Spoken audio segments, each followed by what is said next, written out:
Hi there, and welcome to episode 23 of my Sea Ice Challenge. I'm Icon, and today we have the summertime ahead of us, which is pretty good, and I hope we're going to see some trader that's going to be helpful for us.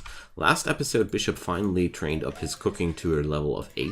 That means enough cooking for packaged survival meals, and sadly at the same time I'm not able to work around that because we certainly don't have enough food yet to sustain a packaged survival meal production.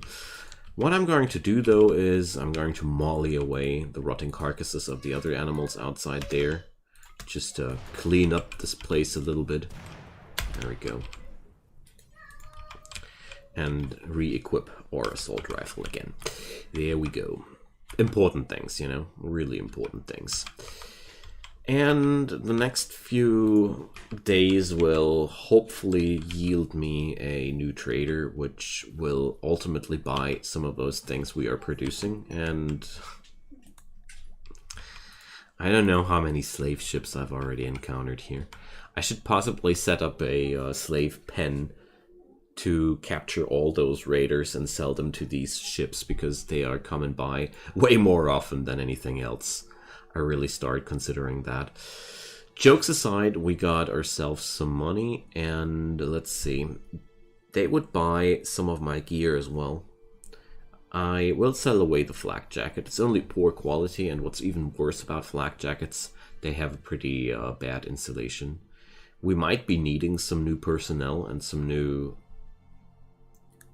armor for sure, but at the same time I really don't feel like going down that way. Now, I'm quite tempted to buy the components, but I won't. I'm going to sell the nutrimines as well. No, we're not. I will make useful things out of these nutrimines one day, and they don't really use up much space. It's really hard to come by, and therefore I don't want to sell it. A shame though that the next trader had to be yet another slaver. We got so many things to work on, or we got so many things to sell, I wanted to say. But, well, I can't change it. I just can't change it right now. So it's no use to be angry about that.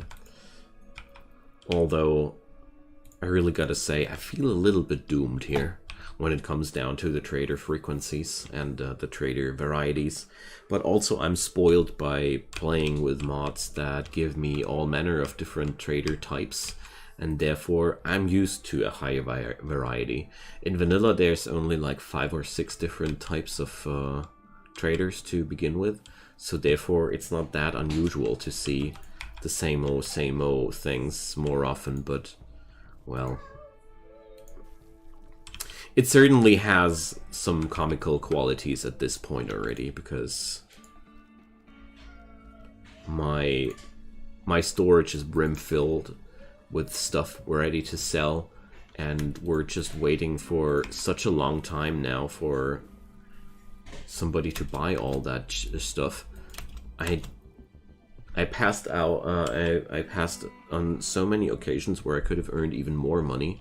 Like, for example, stripping down raiders to gain some better gear, stuff like that.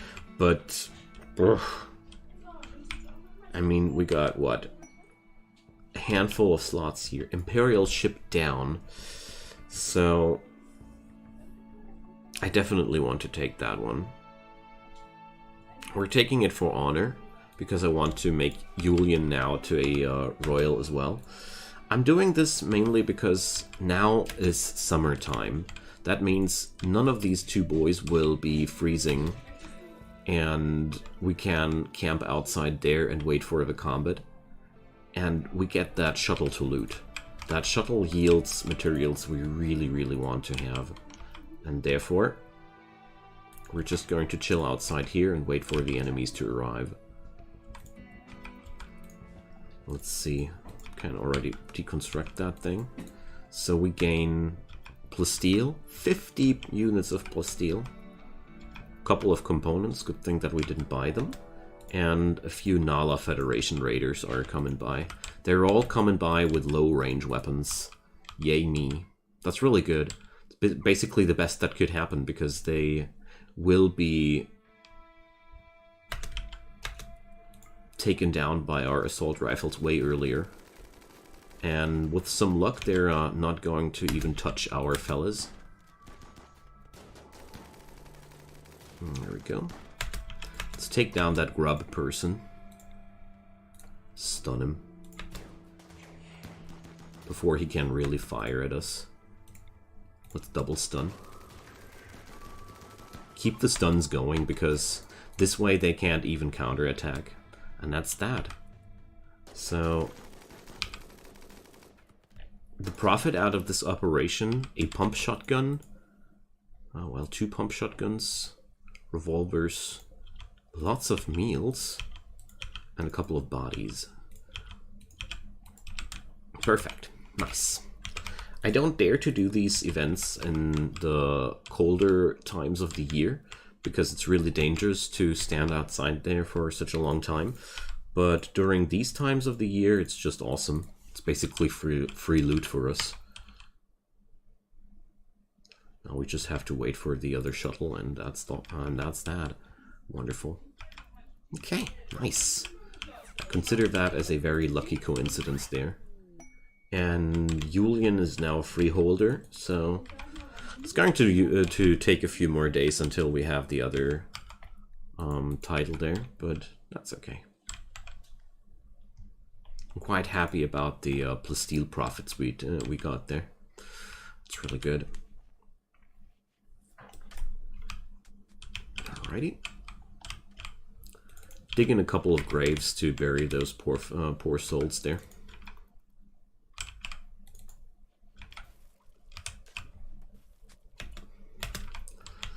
Just, you know, in advance, to have some people in storage. Nah, we're burying them for now. We're not butchering. I'm so rich on materials right now, and especially so low on storage, that I don't really feel like doing that. We are going to smelter away these firearms though, because I don't really need them.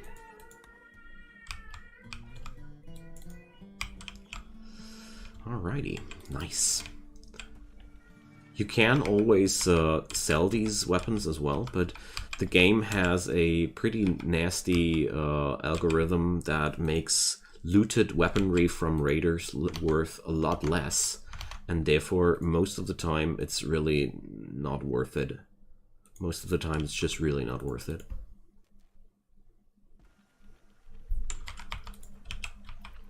I'll rather take the extra steel out of that. Let's see. It's 11 units of steel, you know.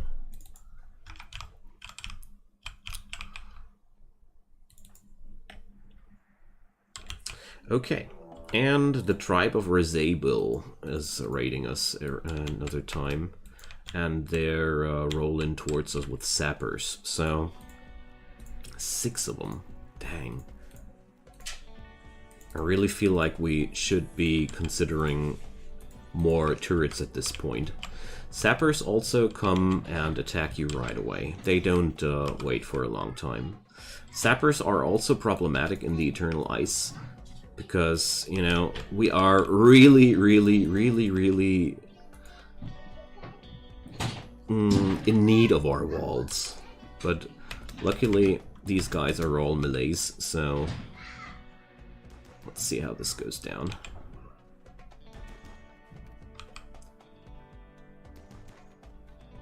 First person is actually drifting away from my gunfire. That's an odd behavior. Alright, first guy down. So this fella has a bow. Let's stun him. Make sure he doesn't get to use that. I'm quite happy if we get to fight this in a way that our enemies are not even able to trigger my gun turrets. Please don't hit my peeps.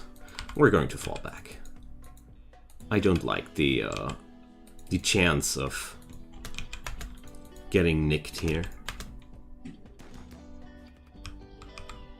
Alright, that guy's actually falling back too.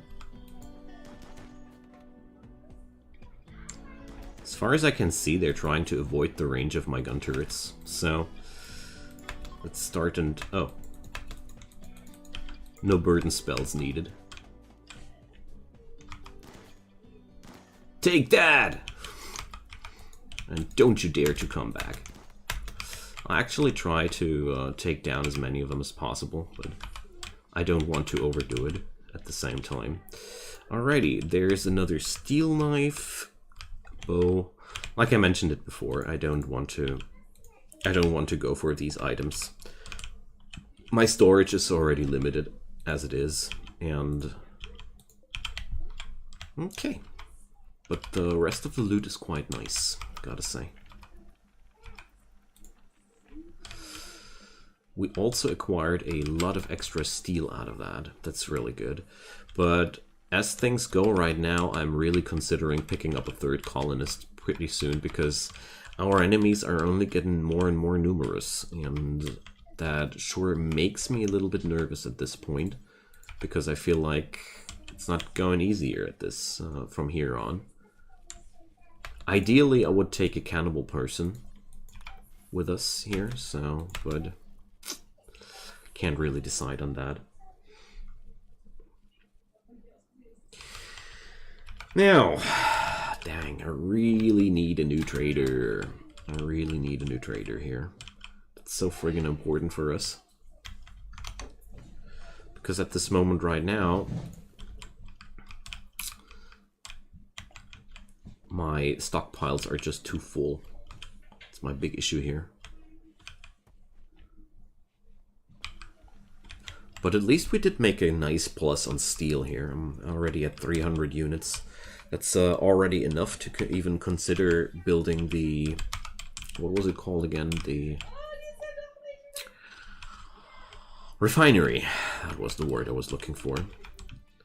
Really considering it right now.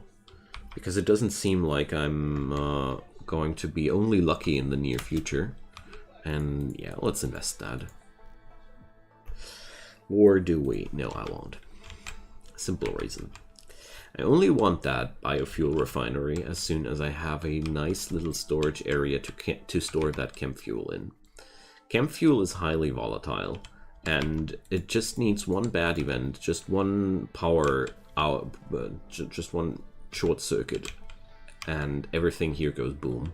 Because that stuff is just like shells exploding when you're when it takes too much damage. And therefore, I don't want to dare to kill myself just like that. I've had these events way too often, and therefore, rather not. Rather not.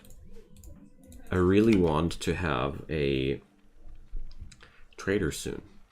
For real. Give me the traders, please. Right now I'm stockpiling up some rice again. We could go for our first batch of packaged survival meals though. Or, wait a sec, I already configured them. But honestly, I want to change that one in a limited amount job.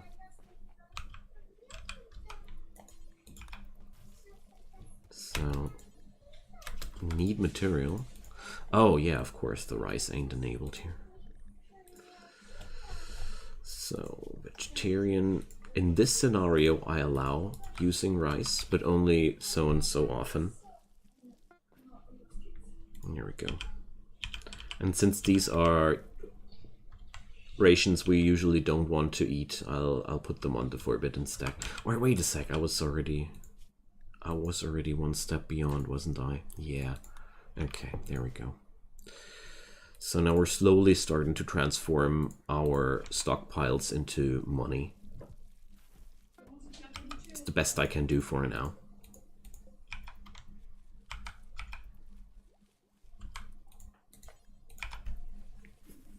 There we go. I'm only doing this very cautiously until I have enough resources that I can do it carefree. because, you know, that rice is also the stuff we're actually eating. But since I had a pretty generous gift from the last raiders that were attacking us, I don't think I need to be that careful here. Also, I think I should consider a different bill now. Let's do this. We can cook fine meals and simple meals in quadruples by now. There's really no problem with that. We only do that until we have 4, I mean. I like to have 2 rations per person. This is already quite much, but at the same time it gives me a nice feeling of safety. Okay, so we're now starting to transform slowly these materials into packaged survival meals, which are actually being bought even by slavers, if I'm not mistaken. I only do know that packaged survival meals are quite sought after from all manner of by all manner of different traders, so I consider them one of the best investments I can go for. Alright, there we go. Bulk cooking is kicking in now too. And let's see. There's lots and lots of bodies outside there again. Ugh. Well. Let's start with a storage building again. You know.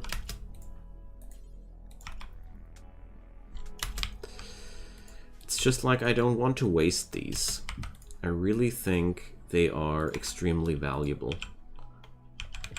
And the moment I get a psychopath or a cannibal into my colony, I can just go industrial with that if I want to.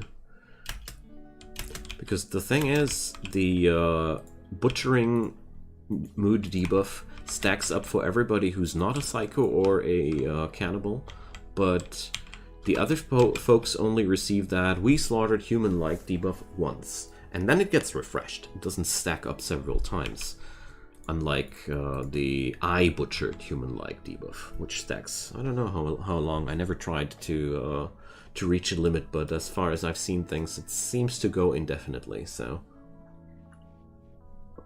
foolproof way to make your people go bonkers. Anywho. Summer is passing, and there wasn't any trade caravan so far whatsoever, but at least we had some nice events that brought us new materials. So, with the extreme increased amount of enemies attacking us, I decided to stock up on defenses here. A Hoth Tender, yeah, good stuff. Just what we needed, I guess. But at least with our new productions, I'm able to. A recruiter named Delicious. I'll just leave that uncommented, okay? With our new production protocol here, I am at least able to produce meals that will be tradable, and that's a big step forward in my opinion, because right now I feel like we got really big issues with establishing our trade options, or you know, this whole storage area is brim-filled with stuff we can't really sell to anybody, and that's really a big problem for us. So therefore I'll transform a part of my rice rations now into packaged survival meals, and let's see, the next slaver dropping by will be for sure more willing to buy our stuff than the last guy was. That's at least what I hope for. Okay, now wildlife, nothing's here. So I'll fast forward until the next event hits town. So a couple of days later, this piece of spaceship chunk seemed to be the biggest event that happened. We had yet another transport pod crash.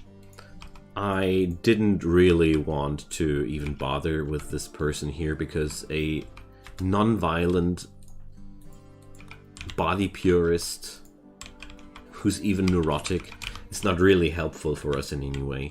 Whoever is crash landing here needs to pull their weight completely, and therefore Julian with his 50% diminished manipulation value is already kind of a hard thing to endure, but at the same time, at least for him, there's some light at the end of the tunnel, if you get my idea. But for non-violence, there's simply no place here. In the meantime, I have managed to cook up a really large amount of packaged survival meals. We haven't seen a single trader so far during this summer, so it seems like we're growing more and more unlucky for this season, which is making me rather sad, but I can't change it. So on every rice harvest we plug in, I'm right now doing at least 3 cook-offs for survival meals. And, well, my wealth is increasing, which is kind of like making me a little bit nervous, because the next raids will be growing bigger and bigger. But beyond that, we are doing just fine. I think the only thing that's now lacking is another trader. But I was quite happy about the spaceship chunk, that's why I wanted to showcase it. Of course, I have also hauled in all the other chunks we have found so far, and I am actually at the point where I really ignore some of the bodies which are lying outside, because there's simply, I got so many corpses ready. I mean, let's count that. We've got 39 graves and only one of them is not loaded, and we are seeing our first Mechanoid visit. Okay, let's see what's going to hatch. Is it going to be Scythers, or it's a pikeman and a lancer? That's really annoying. So this is going to be our so far most dangerous fight, and the most annoying thing about a pikeman is that he's outranging your turrets by a lot.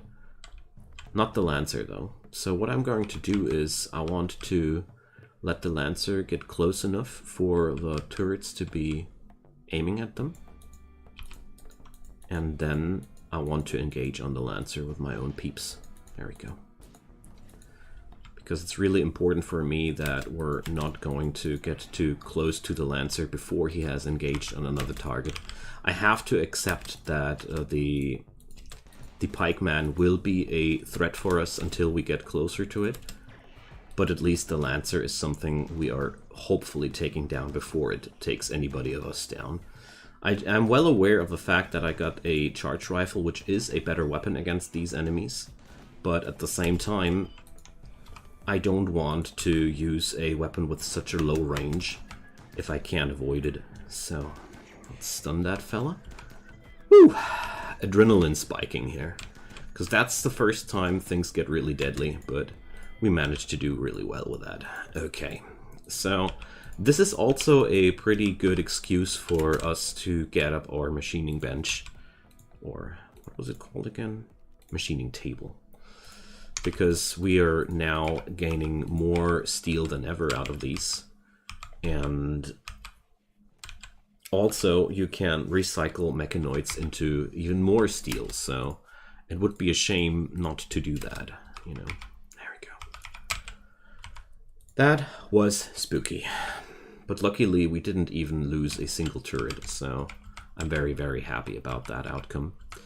So it was a net minus on the steel, of course, but after we have melted down the steel slag chunks, we will be at 177 steel, so I didn't really pay that much. Right, there goes an eclipse. But the first mechanoids are now a sign that we should be probably considering buying some new reinforcements at the local slave market. Because I got a good gun. I got a good gun left over, so I probably should start and use it. But so far we're still surviving, and that's a good sign. Actually, that fight went really well.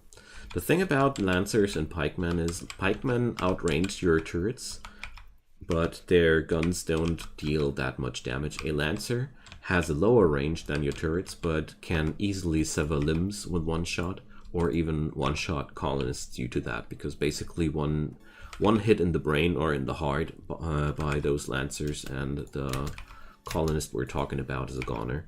And that's what's really frustrating about these enemies. Therefore, that's why I lured the Lancer into the turrets first, to minimize the chance of the Lancer firing at our people. Just so it makes more sense. But with the machining table online, we also got new options. What I want to do... there are a few things I want to do. First off, we can now create a prosthetic arm. But what's even more important, we can go for EMP grenades. I'm not sure which one I'll go for first for. The thing is, I really want to sell off something of my stuff here and buy some new steel before I go for these new investments, because, you know, the amount of steel I got right now is rather low. I got a couple of components, but at the same time, these components have to last for a while, because we have to craft them ourselves. And all these things we got on our table here cost us components. So it's not that easy to choose, honestly.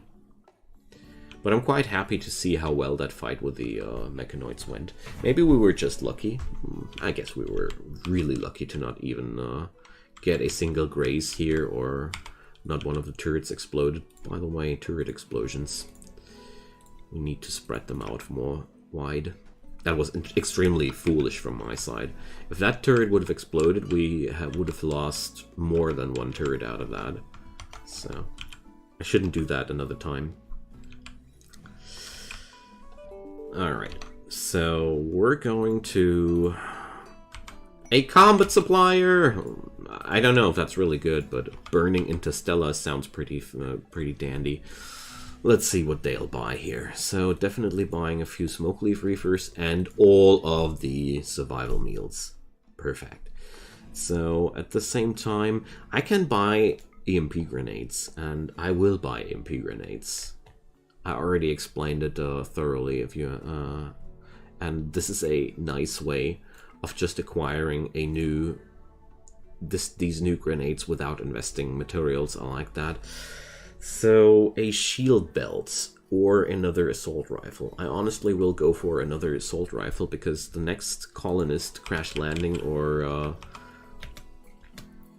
otherwise trying to join my colony will be hailed with happiness, and will be, well, no, will be... I will just take him. Words. Sometimes your brain goes... you know. So, Solar Flare killing off the rice. That's, by the way, a reason why I keep these high stockpiles after all. Okay, but that was a pretty beneficial situation, and it shows why the packaged survival meals were that much of a good investment. If I would have had a biofuel refinery, it would have worked the same way. Then we would have had the human meat transformed into chem fuel altogether. But I feel like this way is, in my opinion, a little bit more elegant. So let's resew that. Only a minor setback. And research-wise, we're actually getting closer to all the spaceship parts now. The only real bummer will be how to acquire the AI ship core, but, well, we'll think of something. But with that combat supplier chip gone now, that means we're now going to have to wait for a pretty long time once again until we'll be seeing the next trader. So I guess we will be going through a lot of combats before that happens, but that's okay. Slowly but steadily, those fights are growing more and more scary to me, honestly. But at least we got a way of earning ourselves some extra money now, which is kind of a relief there. Do you see that? Bunny!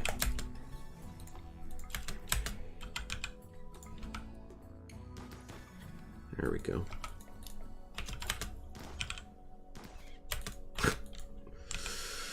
This feels this is sea ice vibes, friends. This is definitely sea ice vibes. There's an animal outside. Kill it. You're not gonna say no to the bunny, man. Alrighty, friends, so that's today's episode. I think we are on a fine way towards escaping this place. The only real issue there is still my lacking luck with traders, but we're getting there. We're definitely getting there. Especially the packaged survival meals are a wonderful way of utilizing all the traders that are stopping by. And of course, we will have to... here's the Persona Core offer. So, yeah, they can tell me where it is. But we have to adventure towards there. Alrighty, but I wanted to outro here. So, thanks for watching so much, and drop me a comment down below if you have anything on your mind. You know that I'm more than happy to hear from you. Also, your likes help this series a lot to grow more visible. Thank you so much for supporting. And of course, subscribe, turn on the notifications, and don't miss any future episodes. I do daily episodes, so therefore, there's a lot to watch if you want to. And most importantly, have a good time, stay safe, and see you soon. Bye-bye. Hi there, everybody, and welcome to episode 24 of my Sea Ice Adventures. I'm Icon, and today I just hope that finally a trader will arrive at my sorry little corner, which is selling me some building materials, because man, we are waiting for a long time by now. Beyond that, last episode we were quite lucky, seeing another combat supplier selling us yet another assault rifle, and after a pretty intense fight with the first Mechanoids happening, I also decided to install a machining table into my base. So now we can scrap Mechanoids, and we can also build ourselves new weapons, which we haven't got yet. Beyond that, the combat supplier had also some EMP grenades in store for us, so we are now officially locked and loaded to fight against Mechanoids. So the next two big goals are a new Colonist, and of course meeting a trade ship which features a better trade option, because right now I can't really do much about that on my own. It's not in my hands, you know. But a third Colonist is really way to go now, because I feel like with the ever increasing amount of attackers here, I'm feeling more and more susceptible to attacks. Last trial raid had 6 people, and that's growing more and more scary. It's only a matter of time until raids will be turning into sieges, and then things will be really dramatic. Speaking about which, we already have the mortar technology researched, so probably should consider going down that road as well. But to do all this, I just need more steel. Right now we're in such a heavy steel shortage, I can't really do anything beyond lying in bed and let Bishop grow healthy again. So let's see, Bishop had a medical of 8 and Julian had a medical of 3. So luckily we got Glitter World meds. So let's give him a nice Glitter World med shot. 25%. That's outright frightening, considering that this was a Glitter World med shot. So, ooh, okay. I think we're going to stick with the Glitter World meds. Julian has only 1 arm, so manipulation is not his strong side, but I didn't expect it to be that bad, honestly. But at least the 29%, 25% tend quality was already enough to turn the immunity gains into positives. But at the same moment, I really don't feel like I want to gamble around with that. So right now, I'm actually letting the tending expire mostly, because we don't have that many medicine packs. So 56% now. That's a lot better. I'll swap over to traditional medicine right now. So Zepp Labor will not do any work, and we have to host him for 5 days. We would get Cunliffe the Framer. Let's see. Whew. Is that really something I want to pick up? I mean, he's a good crafter, but beyond that, he really doesn't have any good stats. But this Zunlabor person, I definitely want to give him a chance. So I got enough plain leather to create myself a bedroll.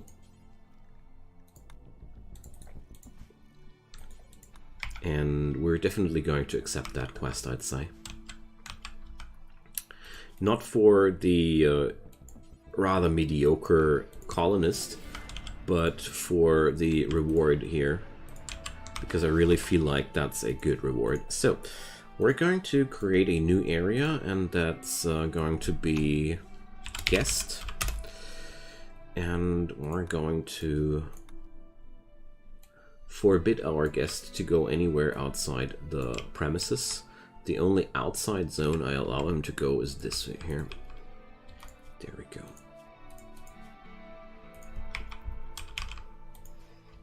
Since he doesn't do any work, he should not be any issue for us. Okay, so Plague is definitely going positive here for us. Okay, I'm relieved. So I'm gonna wait it out one more time. There we go.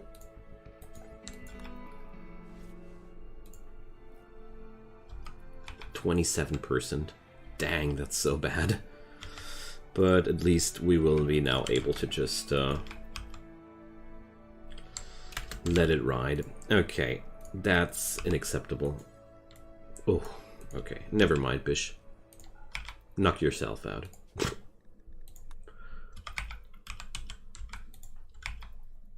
Alright. Zeplabor's mood is really good. Okay, nice. It's at least a very impressive barracks. And we got 2 steel... Ooh, 2 spacecraft chunks. That's pretty good. Honestly, that's really good. Alright. But luckily Bishop is now no longer threatened to be killed by the plague. So I'll just let him go. Do his thing, you know. There are some rice plants which need to be harvested, but at least Bishop is now back to his normal self. Bishop is the better medical person of both, and that was really noticeable right now.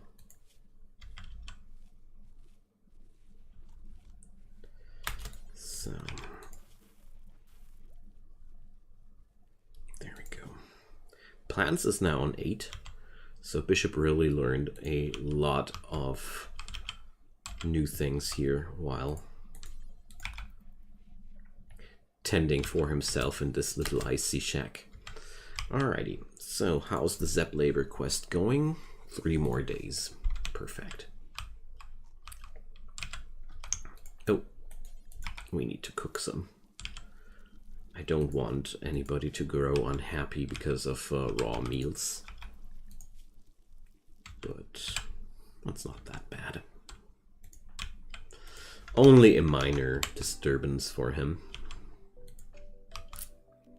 Dang, that bio-coded Zeus hammer though. Sadly, I can't strip that one from him. Even though it's bio-coded, I would just smelt it. Okay, so we're pretty close to the second Psycaster here. And there's the next Mech Hive attack. Okay, so it's 1 Scyther and 1 Lancer.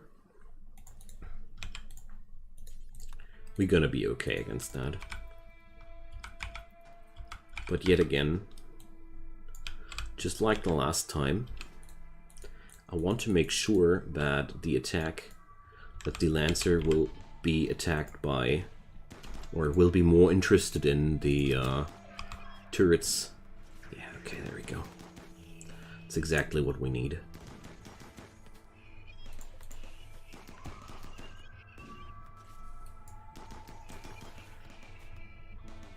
Alright, do I need to stun that guy? I don't think so. Okay, I will stun him. Even though he was already pretty deado, I don't really want to risk losing a turret to an unlucky shot there. Let's keep stunning that guy. Stunned targets are easier to hit as far as I know. I'm not sure if that's actually the case, but stunned targets at least don't shoot back. Alright, there we go. New plus steel and new steel. Good stuff. Alrighty. Gotta say, the Mechanoids give me an entirely new feeling of drama, though, while fighting, because I know how devastating a single shot from a Lancer can be. It's really nothing which I'm taking easy here. So I'm going to make a prosthetic arm now, because I'm tired of Julian and his extremely low manipulation stat. There we go.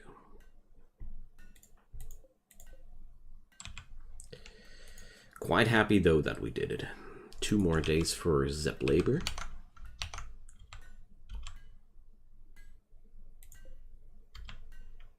And there we go. Bionic arm finished, and let's just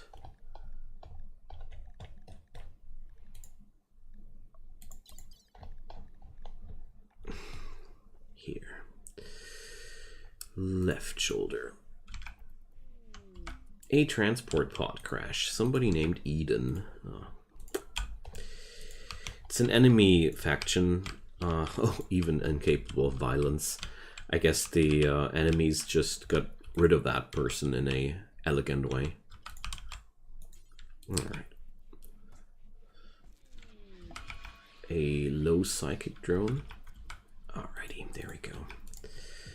So the prosthetic is not really as good as a normal one, but at least he will be back at 75% manipulation with that. And to me, that's a big increase towards where we are now.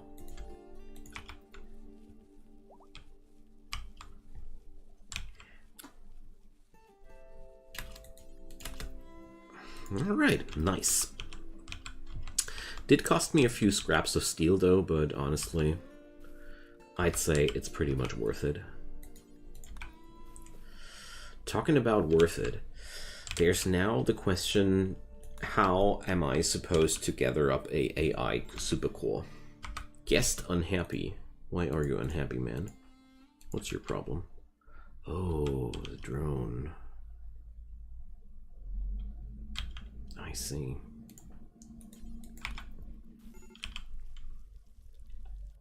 Yeah, well, that's not exactly something that I can change.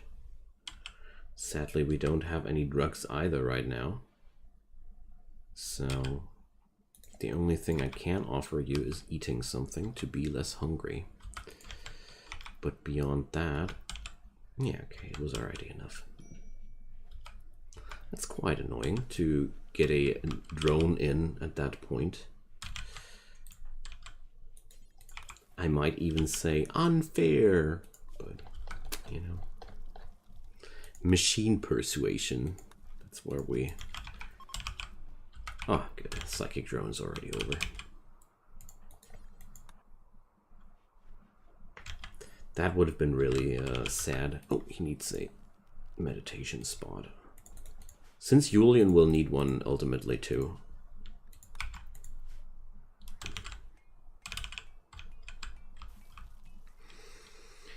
I wish I would be able to put up an art table at this point, but honestly, art tables do cost me materials again, and you're not doing any art without materials, and you see the problem. Right now, I'm also not able to do too many new, what's it called again? Survival meals, because we have to feed 3 people. The toxic fallout event is just like one of the least interesting things ever in this environment. Usually I would be a little bit worried about it, but in this scenario, my folks don't even really go out that much. I mean, most of the time we're just hanging out inside, and that's that. So there's not going to be much toxic fallout building up. Oh, there's a person which would be worth being saved though, if we can make it. Saving her would yield me a chance to increase my relationships with the Fallen Empire, and therefore I want to give it a try. So we're racking up hypothermia even. Oh, it's really cold now. See you, Zap Labor. Here we go.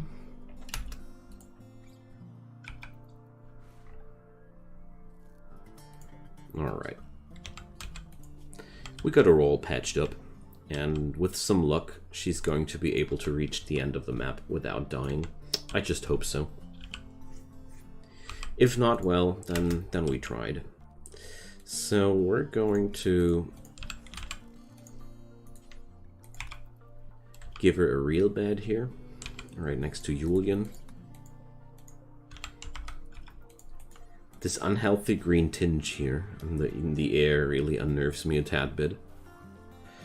Okay, finally, no, not. We're not yielding the rice all for ourselves again. But I think we can safely do we can safely do 2 cooking cycles of meals here. Lavinia definitely needs to stay here until she's not only able to move, but also she needs to have a really good health there, because it's really friggin' cold outside. Okay, there we go. Just hope that I won't have to wait forever now for that next bulk goods trader, because, you know, I would have been actually already digging out more and more of my fallen enemies and create more and more clothing out of them, but, you know, there's not really anything I feel like I can afford right now, because my storage is rather limited. I mean, sure, we could just drop the finished pieces of clothing on the ground, but there's yet another problem, and that's wealth. The enemy's strength is scaling with our wealth. The wealthier we are, the harder the enemies grow, and I already got a pretty decent amount of wealth lying around with those prestige robes and the parkas and all these things, and I feel like the attacks are already nasty enough. So I really want to get rid of some stuff before I acquire new stuff again. That's the gist of it. But obviously that ain't as easy as I want it to.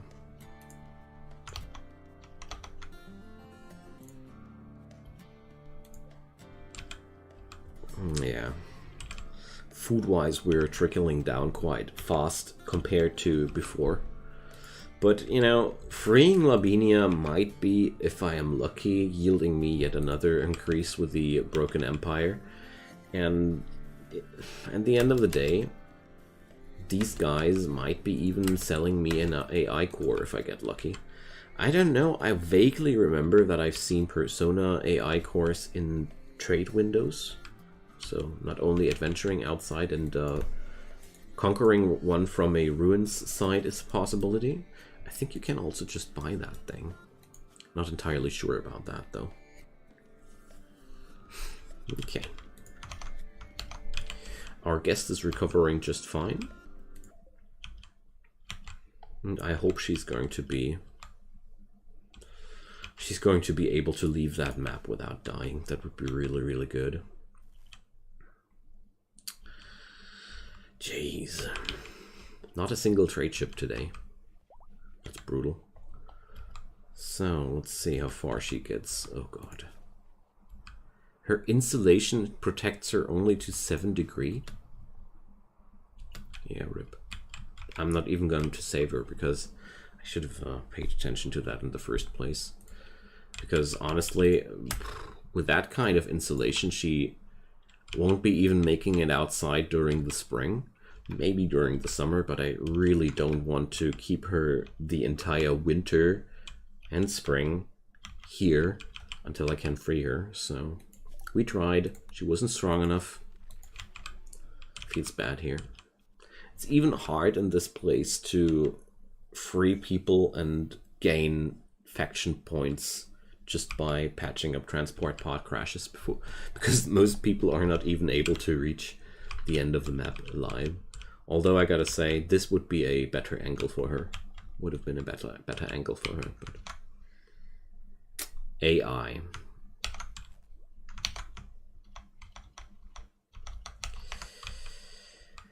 So, what a nice way of to waste my materials here. So, a foggy weather. Oh no. Oh dang, so unlucky. So friggin' unlucky. I can't go for foggy weather. Foggy weather will be, well, I could go for fog if I would be turning down the sun lamp. It's a rather difficult decision, but we are quite positive in power production even when we are low on power. Yeah, we do this. Come on. But I'll wait until more... Oh, no, it's 17 days. Oh, no. No. Just no. Thing is, 17 days with a crippled power production can be really, really much of an issue. And if I understood the mechanics behind fog correctly, it just cuts down your wind production in half. The best you can achieve is 50% production, and therefore I think 50% production while fog would be actually 100% while no fog. So if it wouldn't be 17 days, I would be okay with it, but 17 days are a pretty long time.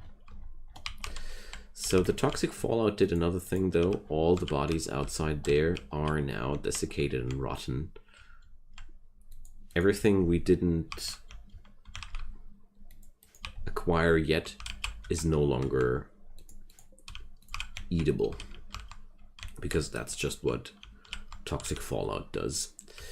But since that's now finally over, I want to deconstruct them ship chunks.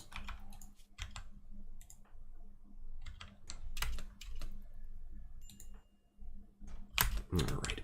Especially since these yield such massive amounts of components. The amount of steel is rather minuscule. I mean, 60 steel ain't bad. Exotic goods trader! I mean, that's not exactly what I was hoping for, but by now I'm happy about everything. Honestly. I mean, look at that. It's a mess. No. Oh. I basically am not interested in anything they sell there. Except maybe the donkey, but somebody please tell me what the heck I should use it. I should want a donkey for. So gold would be the only thing that crosses my mind. I don't know if I will need some gold for the spaceship ending, but I do know that we will need some advanced components sooner or later. But man, it's amazing how rarely I rolled the traders that I really needed. But to be fair, there's only one trader which exactly features the materials I need. So it ain't that probable at all. Gotta be fair about that. So plasteel is not really necessary for us. We got enough of that right now. I just bought one advanced component just to be ahead of it, I'd say. I know that we will need a lot of them, and I know that yeah, whatever, we're going to buy more of that. Can I buy two? Yes, I can. I know that they will be necessary sooner or later. Where did it go down now?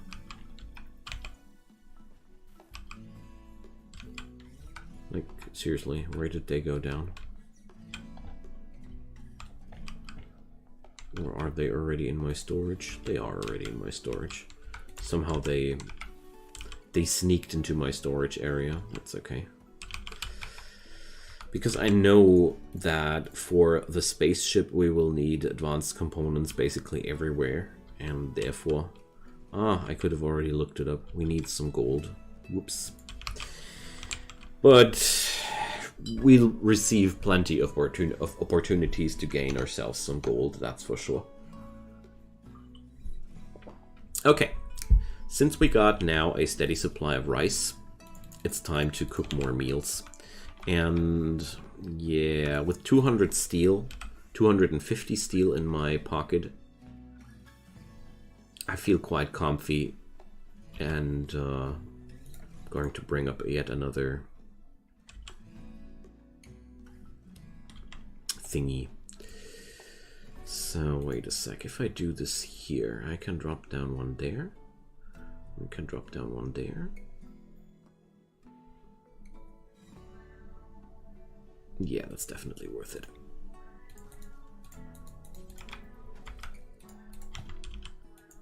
While I'm not aiming for an ideal distribution here,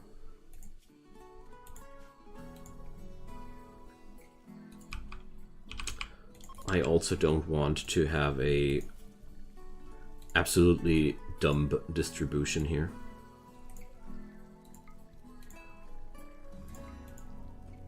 I know that there are certain patterns which are just optimal, where I can use make really the most out of this formation, but honestly, I'm lazy, and I don't think it's that necessary to maximize it that hard. Oh, whoops.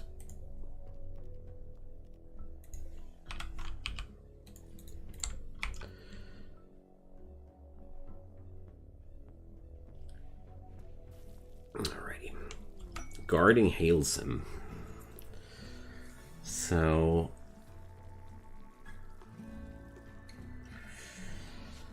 that's a tough choice. We will get a mech cluster against us, but we would also receive the necessary honor to promote Julian. We also would get 2 troopers to control. So basically the amount of risk involved is rather low-ish. Also, a mech cluster would be materials for us. So I'll definitely think about it, but for this quest goes the same as for the forced weather. I don't like to do these things while it's winter.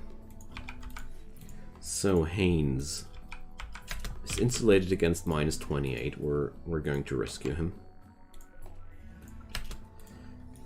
I decided to check the insulation of people now to determine if I rescue them or not. Well-insulated people will be rescued. Bad insulated people will be not rescued. That's our policy now. We actually saved him from extreme hypothermic death. There we go. Not gonna waste my medicines on him though. It's gonna be horrible enough that he has to eat he's eating my food. But beyond that, I really don't want to waste more of my materials. So now I want to try out something. Does that work or doesn't it work? It's a really important question for me. But it should work.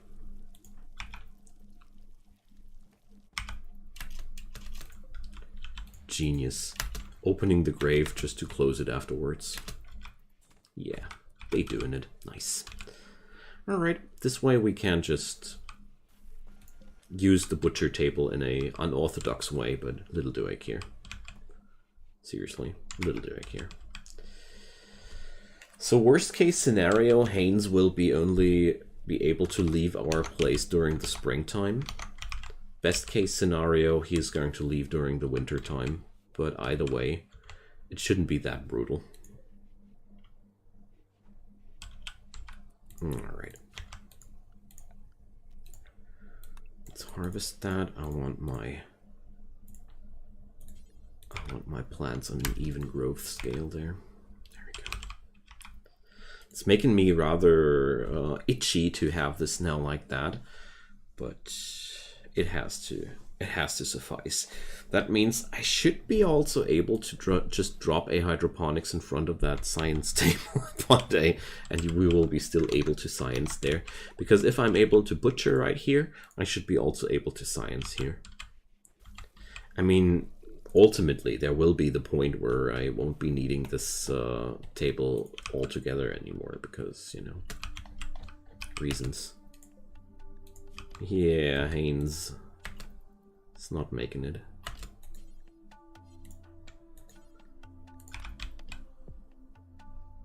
Let's see if I can save him. No, he's going to die this time. Or is he? No, we saved him! Yet another time. This lucky little guy. The Littlite Mechhive is attacking us. Okay, this time with Scythers during a solar flare.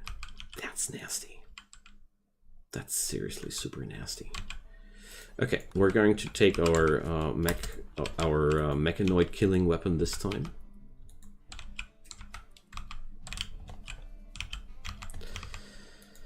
Friggin' solar flare.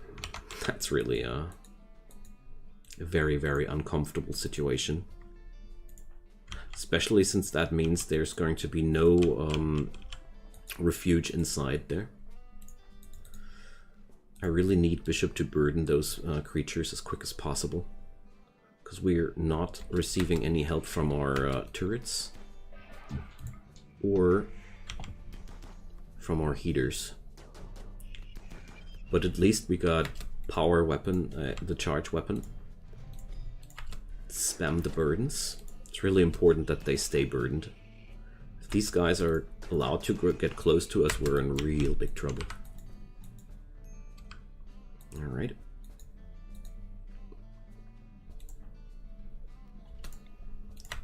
Gonna drop some stuns now.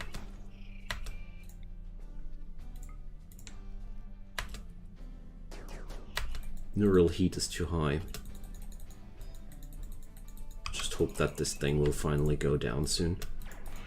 Alright. That's bad. That's super bad. Oh man. Can't change it for now.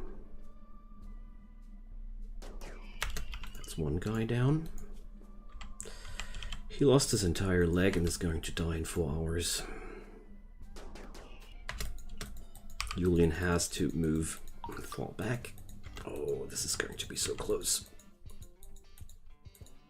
I mean, the loss of the leg is something we can work around, but if that fight is going any longer, we're not going to be able to save him anymore. Okay. Now, let's rescue.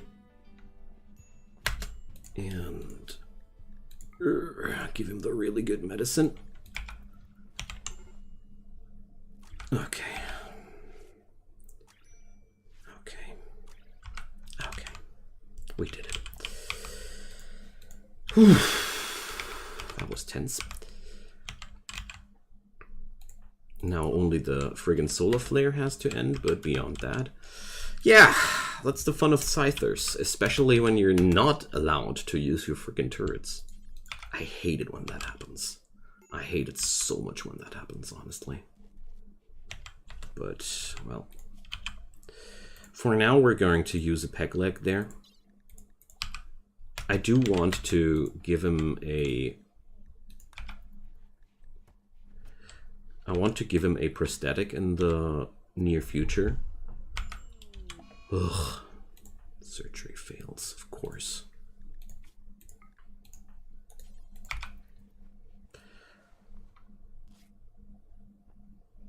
But at the same time, with a doctor like Julian, I don't want to try too hard, as you see here. So we're actually really now going for a Glitter World med for a friggin' peg leg, but, you know.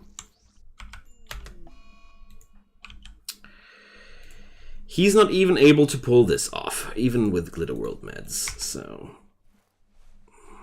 there we go. One more try. I hate it when that happens, but I can't change it for now. I just can't change it.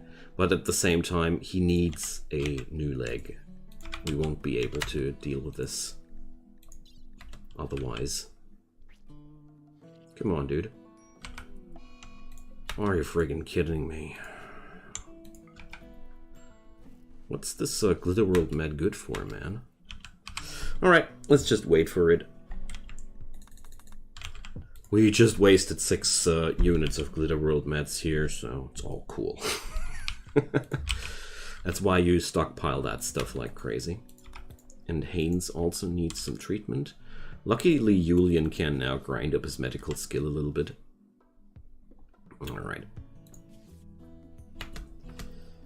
So, let's give it one more try.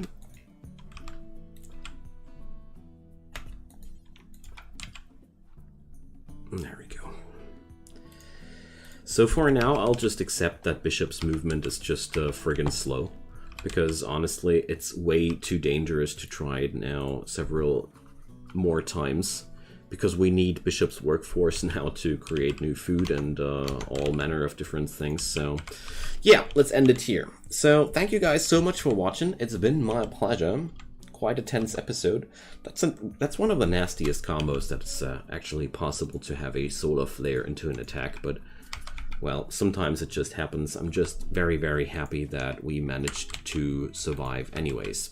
Drop me a comment down below, leave me a thumbs up on that video if you liked what you saw, and of course, leave a subscription if you want to stay informed. Also drop the notification button, and I hope you're you're feeling fine, and have a good time, and see you guys next time. Bye-bye!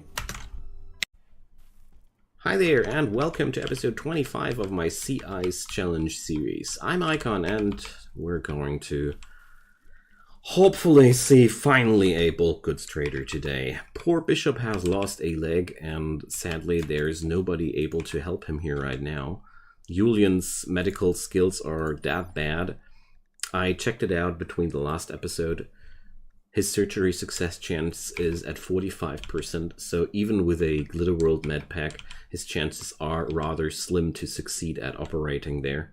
So I highly doubt that we have too high chances of attaching a new limb to poor old Bishop. That means we have to wait now for a new Colonist, ultimately, because there's not much more we can do about that. Thanks, a slate meteorite. Wow. Well, that's not really bringing us further at all, because I don't happen to own a Stonecutter's table yet. Because, you know, I got literally one marble chunk yet, and I'm pretty sure that if we're mining out that thing there, we won't be receiving too many materials either. So let's try it nevertheless. So right now, everything is bottlenecked around the arrival of a bulk goods trader or not.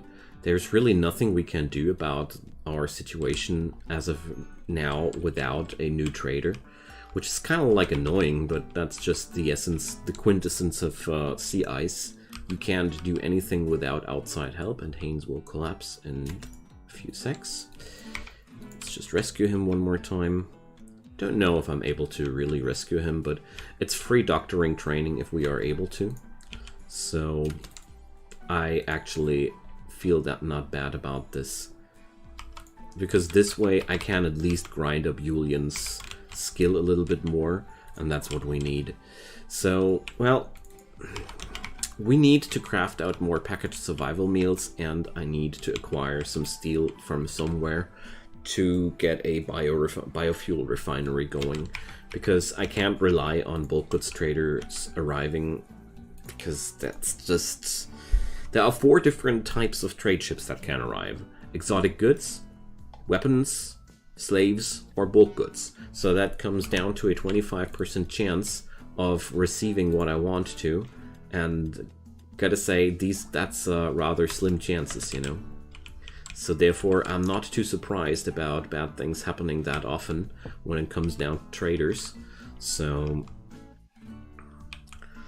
my way to counteract that will be to just produce more and more materials that will be bought by other traders as well, to at least acquire more money out of these situations. That's the best I can do in my opinion. So meanwhile, we use Haynes as a little training station for Julian's medical skill. I mean, it's not much, I admit, but at least it's 100 points of medical skill every time he goes outside, or 200. But there's an eclipse. Hooray to yet another useless event. Yeah, I don't want to sound too salty, but it's just pretty difficult to sustain yourself if you're completely relying on outside sources. So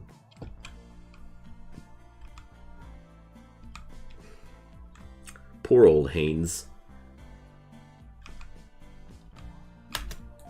This time he made it further, didn't he? Maybe that was too much for him. Maybe he'll die because of that. There's a decent chance. Well, Bishop's missing leg is problematic, yes, but in the end, not really a deadly situation. Because, you know, it's enough if I have one person able to kite. And that's Julian. Julian is able to run around as he wants to. So we should be quite okay with that. The only issue I got is the more enemies come, the worse the situation grows. So we actually will need a new colonist sooner or later. But, you know, I can't really try to convert people like Haynes.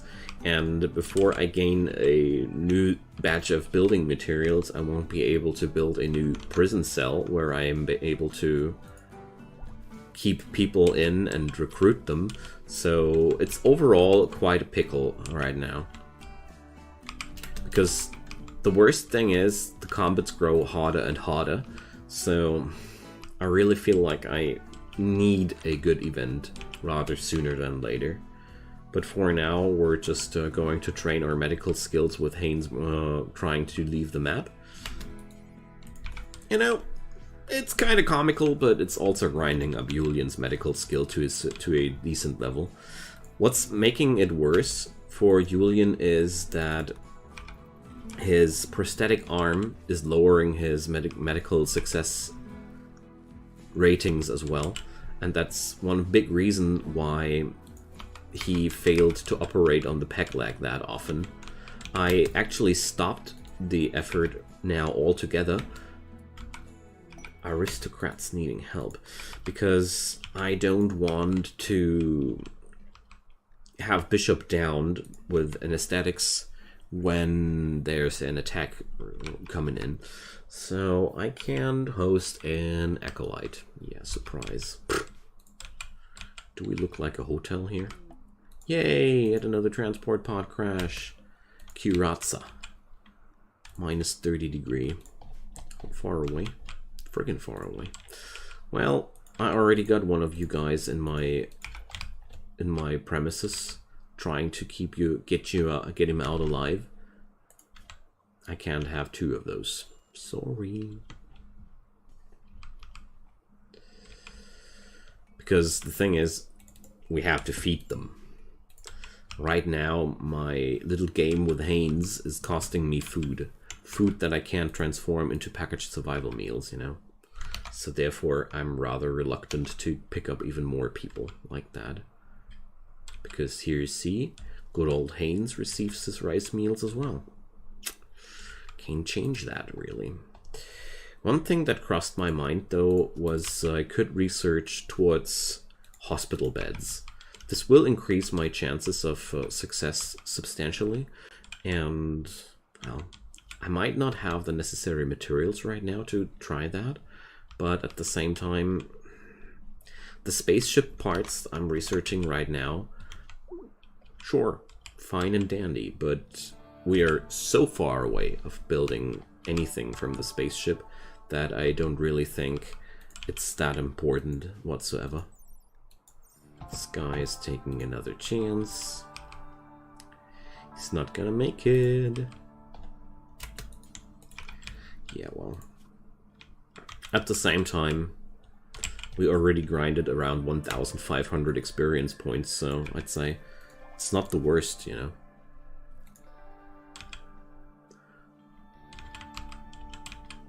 But also, it's holding me back in terms of moving forward with my food production, which is also very annoying. And I wonder if it's really worth it. But since I now started it like that, I feel like I feel rather obliged to go further down that road. So a cloth formal vest. Well,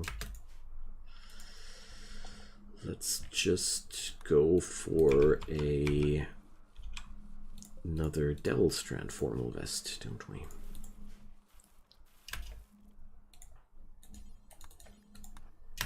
Dude, harvest that.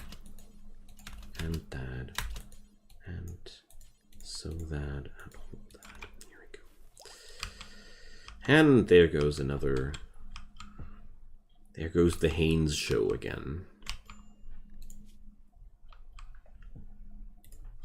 Slowing down. Taking damage. And broken down. Poor little guy.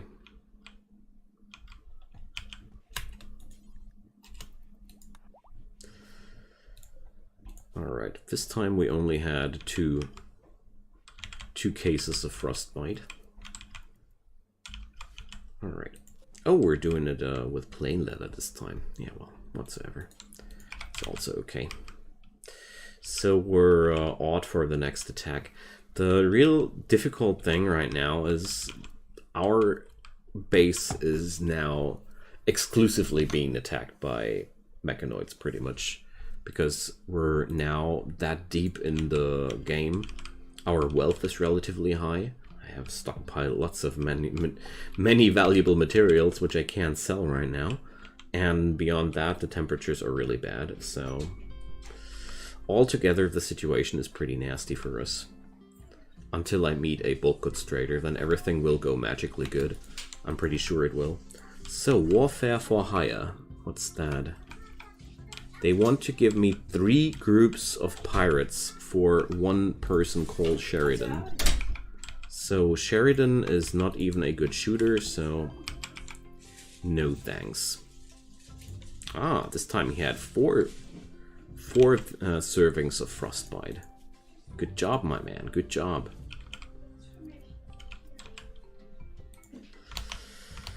So, like I said,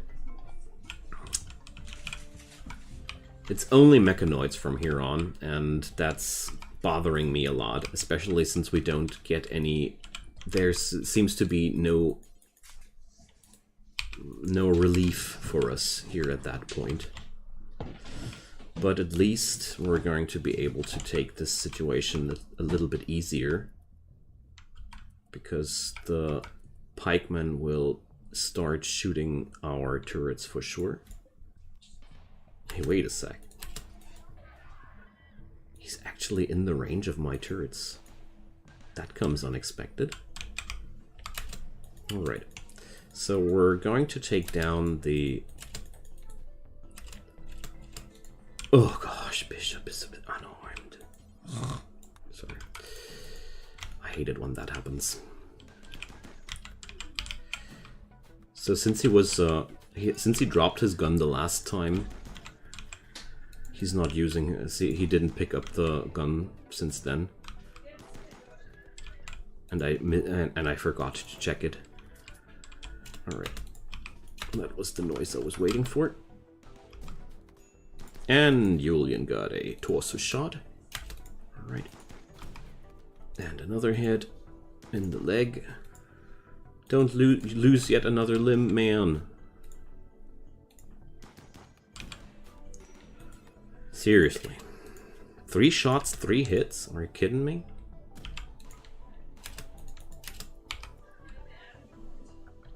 These weapons from the pikemen are supposed to have a low accuracy, by the way. But to me personally, the whole Mechanoid topic is, well, I don't know.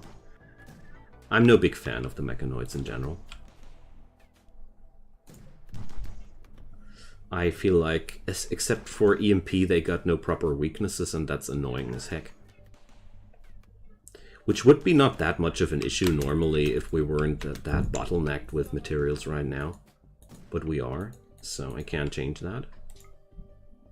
But luckily, we should be just fine in a sec. Okay, that went good, except for one turret is now completely out of ammo, but that could be worse. So we're not going to waste any medicine on that, because it's simply not necessary. Alright, there we go. So the bad news, we lost a lot of ammunition. And when I say a lot, I mean a terrible lot. Because Julian just got downed way too early, and I messed up the situation with Bishop's rifle. That really did cost us a lot there. But yeah, that's the problem, you know. I'm used to my mods, and I don't have my mods right now. So mods grow bad behaviors on you. I'm usually running a mod which makes it so that people are grabbing their weapons which they had before they were downed right away after they get up again. So therefore, I didn't think about that now. So Haynes is now going to ultimately die, because I'm not going to send Julian after him, but Bishop is also... I'm not going to send the one-legged man after the freezing man outside.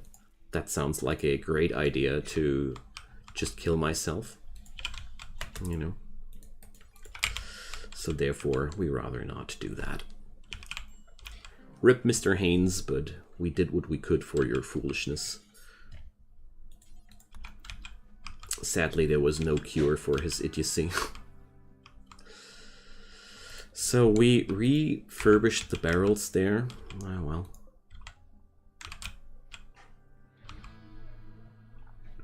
At least I can now go for a new batch of survival meals. That's way more useful than just treating that guy. I think I shouldn't have done that in the first place. But now at least I grinded up another 50% of a level for Julian's medical skill. I mean, that's at least something positive.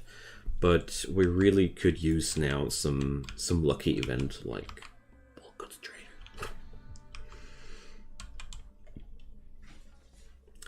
But what I did learn out of this whole situation here is that I should have focused on different products way earlier, because it was quite foolish of me to rely on the sales of clothing like that when there's only a 25% chance of actually finding traders which are buying these materials. That's my mistake, not the game's mistake. So, you know... Ah, hi there, slave ship. Lovely. At least we did cook up some packaged survival meals, and maybe we can afford something nice here. Not sure about that though, but at the same time, acquiring some people to work with is that friggin' costly. I can't do anything about that, or I can't do anything for that. Hiring new personnel is way too costly for me. So yeah, that was the trader for the next I don't know how many months. So somebody mentioned that there could be a chance that the game is sending me so many slavers because we have that low amount of people.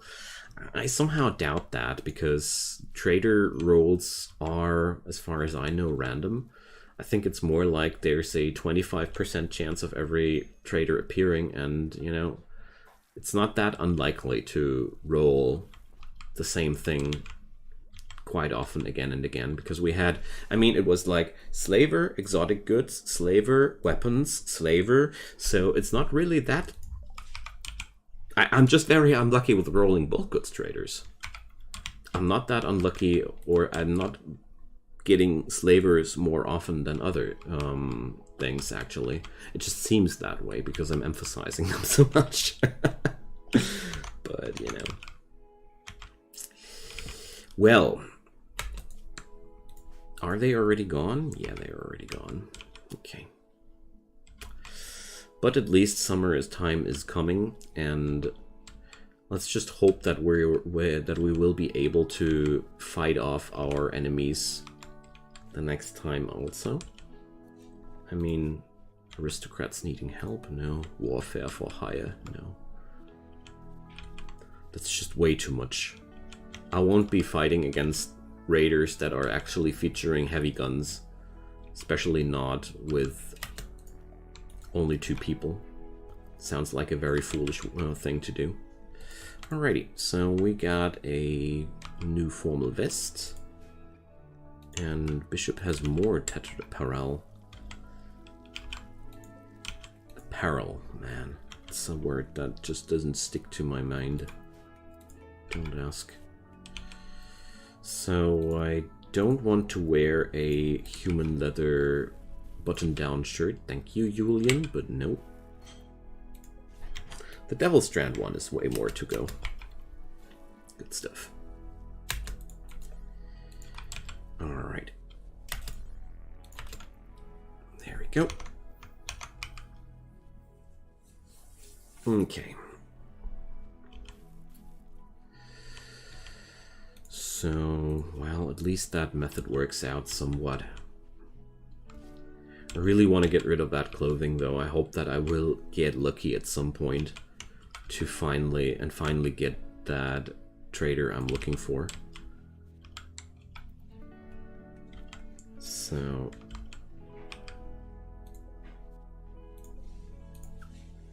I guess we need more than that. Okay. Just want to get rid of that tattered clothing because it makes us unhappy. Alright, we're right now just surfing for the next few events, and let's just hope something good will happen soon. I mean, we can't be unlucky all day. Oh, there's a new trading opportunity, new research opportunity waiting for us. Keep researching the spaceship parts. Oh no, I can research the vitals monitor first. I mean, I don't really see myself being able to build these things because, you know, one way or another it still costs a lot of steel, and unless I meet a new trader that's selling that stuff, my steel resources are very, very, very limited. So I'll rather keep my steel to defend myself instead of pumping it into a fence, into a medical bed, just to attach Bishop a new leg, which will most likely fail again because Julian is just bad at it. So my next colonist that I want to pick up should be only having 2 things: be a decent doctor and be a decent shooter. I don't want more from that person because, you know, we got guns for 2 more people. Actually, we would have enough guns for 2 more people. It's quite amazing. Alrighty. There we go. And there's the next 5 batches of packaged survival meals ready. So a vicious cycle of recycling our food into recycling our victims into food packages has now found home. I don't know how to call it. We're basically recycling our enemies, though. I like that. I think that's funny. But also, it's the best way for us to earn money right now. Let's just hope that the next event will finally be something which brings us forward. Because the big problem with sea ice is that you're so unable to do anything on your own. Like, let's go for 5 more. I got a decent stockpile here. You're so friggin' unable to do anything on your own. There's nothing we can do for ourselves. There are no neighbors to visit. There's literally nothing to go for. I can't even send transport pods. Without a new trader, I'm not even able to put up a biofuel refinery to just recycle the meat into chem fuel. And that's just flat out horrible, but we will endure. I'm also not refilling the barrels now further, out of a reason there. Hey, yeah, Underwood and another desperate refugee are approaching. Yeah, sure, we're going to... No. Just no. I will consider it, though, if we get attacked by an overwhelming force of mechanoids. I will use these guys then as a human shield, because they can wield guns and get in the way of enemies. But not much more than that. Okay, we getting there.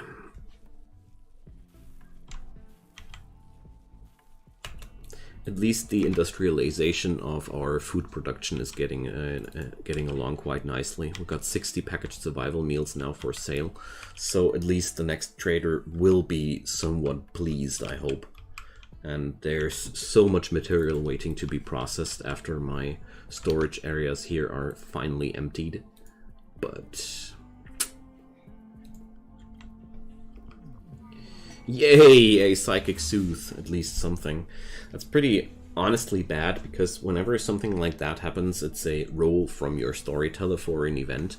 And that also tells me that the storyteller has yet again rolled a completely useless event for me. Which doesn't really bring me further, but yeah. I still don't want to give up here with my stubbornness and create more and more of those packaged survival meals, because I feel like we are making really nice progress there. But first, let's flick off the sun lamp and the smelter.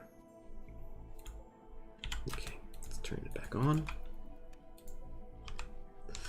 Alright. I could turn off the turrets too, but most of the time we don't have any energy issues here whatsoever. Most of the time everything is just fine. Another issue here is that I'm not featuring any prison room where I could convince somebody to stay, but with that amount of building material, I mean, I could build a separate room out of plasteel. No, I won't. I just won't. But beyond that, it's just... we're surviving quite fine. That's the good news about that. The bad news is the enemies are growing fiercer and fiercer, and the next Mechanoid attack is ought to happen quite soon. So... I'm rather scared, honestly. We can research bionic replacements at this point, which is in itself very, very good, but... I'm completely unable to produce them, so it's ultimately useless. But yeah, that's one grave mistake I made, which I wouldn't make yet ever again with this kind of run. Specializing too hard into apparel production was just like crippling my progress for a very long time. But at the same time, at least the packaged survival meals are there for me. Warden for hire. So, 2 prisoners for 18 days. Nah. As much as I would like to have the honor there, the honor bonus would be really good. But 2 prisoners for 18 days. Do you know how much they eat? Way too much. This would hinder me completely from producing more food. And right now, well... these survival meals bring me somewhere. Alrighty guys, I'm cutting this episode a tad bit shorter today because it's about time for me to finish. My family needs me. So next episode, we will be hopefully expanding the space a little bit more. Let's see. And I say thank you so much for watching. Drop me a comment down below. Leave me a thumbs up if you liked that episode. It's a slow and painful struggle, I know, but we'll be getting there. I mean... it doesn't look like much, but we acquired a lot of food during this episode and a lot of money also. So this will be used for good things ultimately in the next episode. So Drop a subscription on the channel if you like that kind of content. I do daily videos, and turn on those notifications when you don't want to miss any of those. So, see you soon, guys. Stay safe. Have a good time. Bye-bye. Hi there, friends, and welcome to episode 26 of my Sea Ice Challenge series. I'm Icon, and today I plan hard on achieving a third colonist for this little place here, because I feel like it's about time.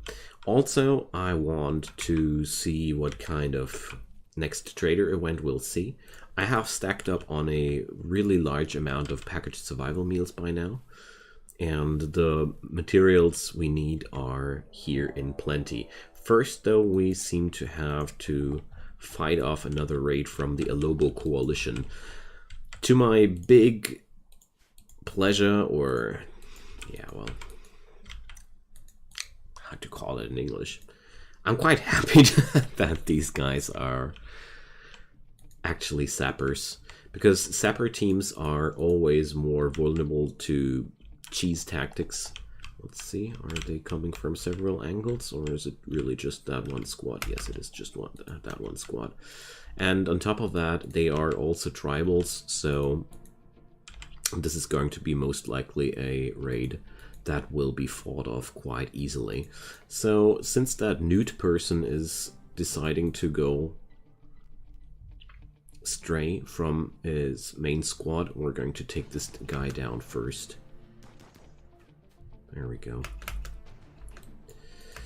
That was already a pretty foolish move from their side. Squirrel is trying to go through the river, pond, whatever. Also not the smartest of decisions. And now we have our first enemies reaching the gates. I want to change my target. Gogaro is the person I want to go for first because he has a bow. There we go. Let's stun that person with the recurve bow from the flank and burden a possum. Still going to attack the recurve bow guy and ignore that guy, just going for my walls.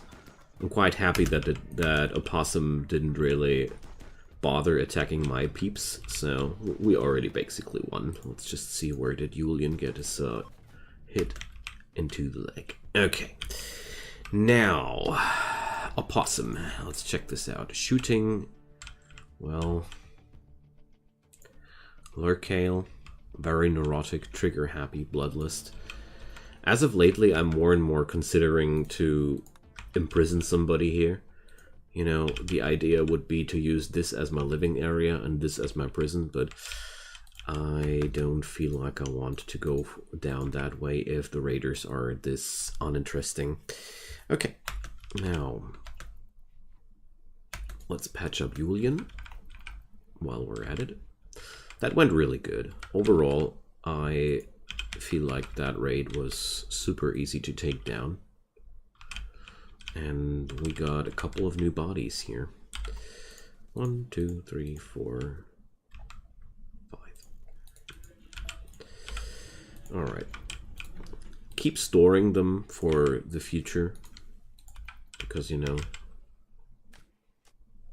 it's valuable after all. Valuable basic materials. And one day we will be able to just process them correctly. Let's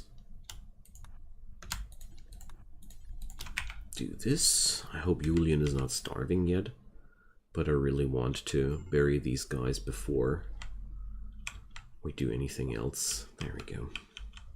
Alrighty, nice. Quite happy to have a regular raid this time and not yet another Mechanoid raid. Slaver! Yeah, well. Okay. We had that discussion in the comment section, and by now I'm absolutely convinced that the game is trying to... it will be sending me slavers until I have finally gathered a new person for my colony. So, let's see. Trebo, taxonomy, no. Janitor. Shooting, no. Tactician. Medical and no violence. Are you kidding me? Well, these decisions are all outright horrible, honestly. They're just no people I would possibly ever want to recruit for my colonies, so...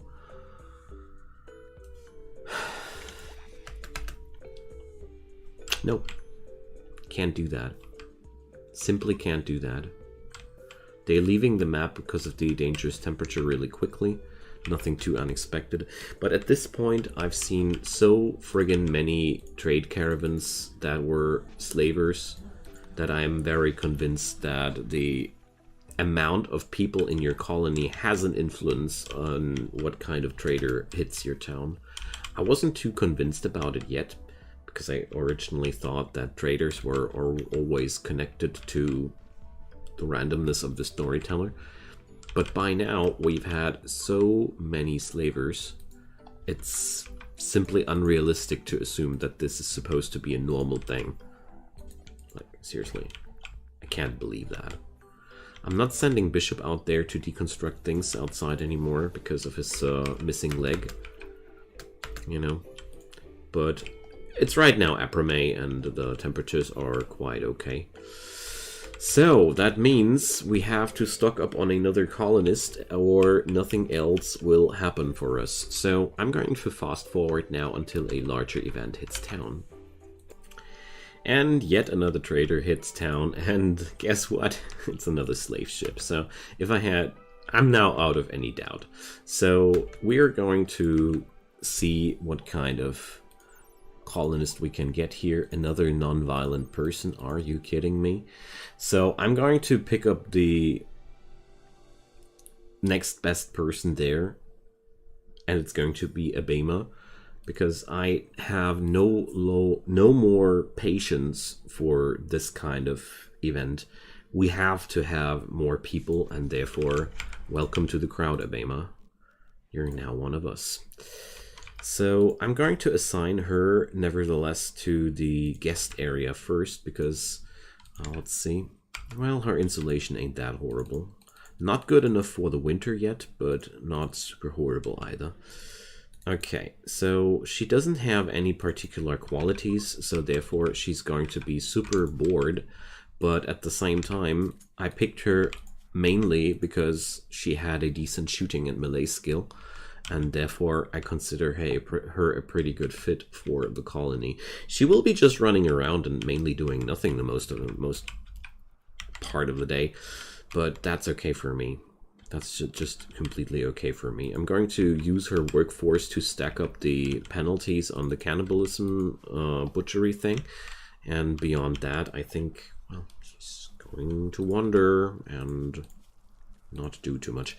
But I just hope that this will lead to a point where now I can hope for more normal events, because it had reached a quite comical point where I felt like I really don't feel like I need 3 colonists, but the game seems to be very, very convinced with the fact that I need 3 colonists, so I'm bowing down to that logic. And now the next thing we really need will be steel. I want to have a refining thingy. What's it called again? A biofuel refinery, because I feel like this is the next best thing to go for. Because I won't be able to process all these enemies into meals, but I will be able to process them all into chem fuel. And that's where I think is a good chance for me. I'm going to release Abema now and see what she's going to do. We butchered human-like. Yeah, I know.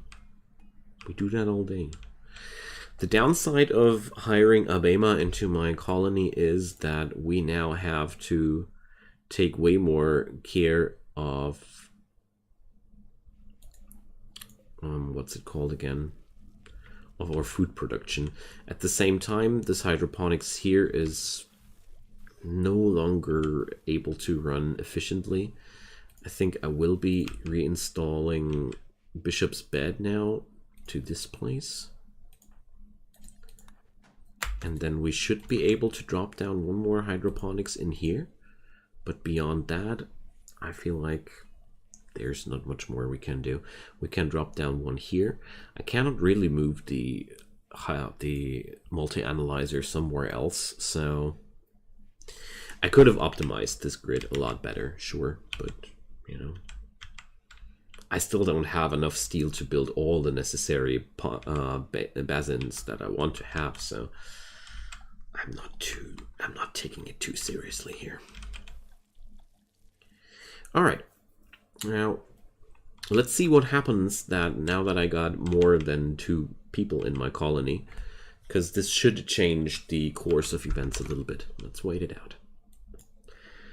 And just when I said that, there came yet another slaver. So, well, I don't know if the game is convinced that I need more people than I actually have here, but I will not budge down and buy more slaves from these guys.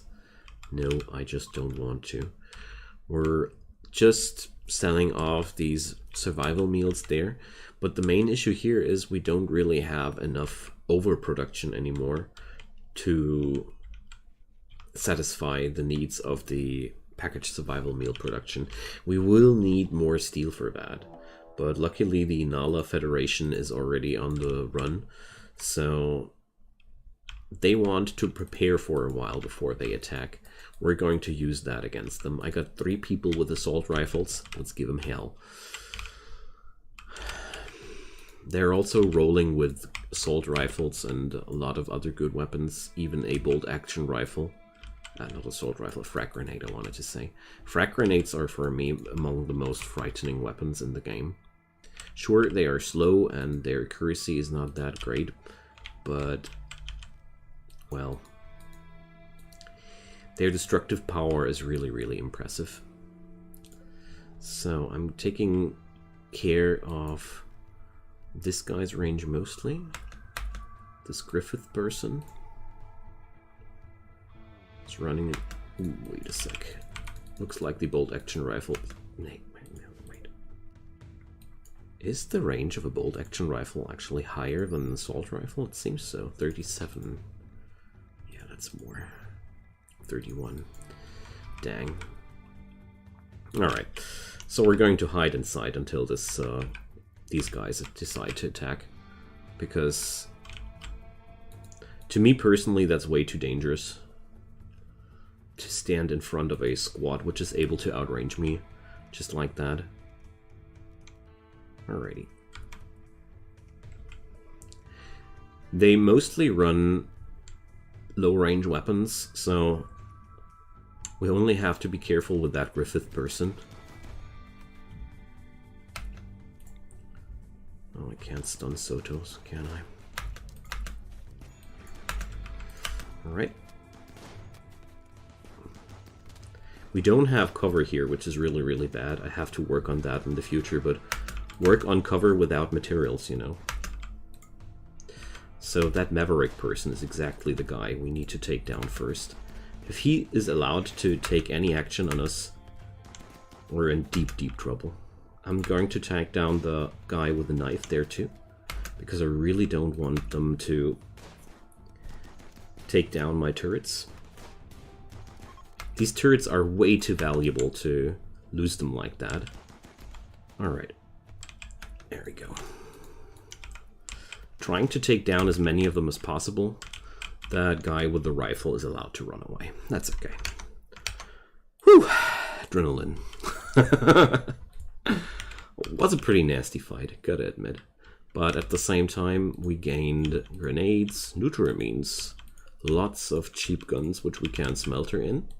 So at least we gained a lot of steel out of that. So let's do the treatment here. Alright. I'm very relieved that this went so good, honestly. So let's see, and smelt this stuff 10 times. You know what? Abema is exactly that kind of person I want to put onto crafting jobs like these. We're also doing the dirty work here, but I don't care. Alrighty. The higher the range of our enemies grows, the more scary the situations will be.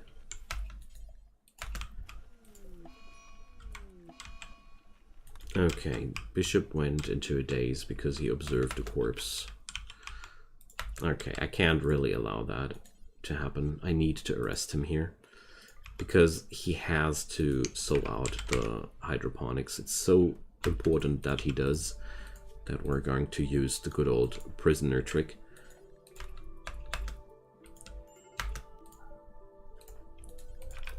It's a classic which allows you to cancel out mental breakdowns. And now he went catatonic. Not cool. Okay, so we have to put one of our people without any talent onto the growing job. I hope we won't be starving, but I can't say for sure. Somebody care to rescue Bishop? That's pretty brutal. I never had such a instant smackdown for something like that. Never. Like, never. Usually they were like, if anything, breaking down shortly after again, but not like, I'm now lying down and pretend I'm dead. No. Haven't seen that happen too often, honestly. But at least we still have 2 people to keep the show running. We have 300 units of food. We have so many dead people out there, which can be used in a pinch for our survival, that I'm not really that nervous, honestly. Sure, it's not cool, but it's also something we can definitely survive. The only thing which is really important is that we're putting somebody on the doctoring duty. I said put somebody on the doctoring duty. Alright, I'm going to send Julian to the other jobs that usually Bishop does, because Julian is a fast learner, so therefore I see a high chance of him adapting into the new jobs quite quickly. It's the best shot I got.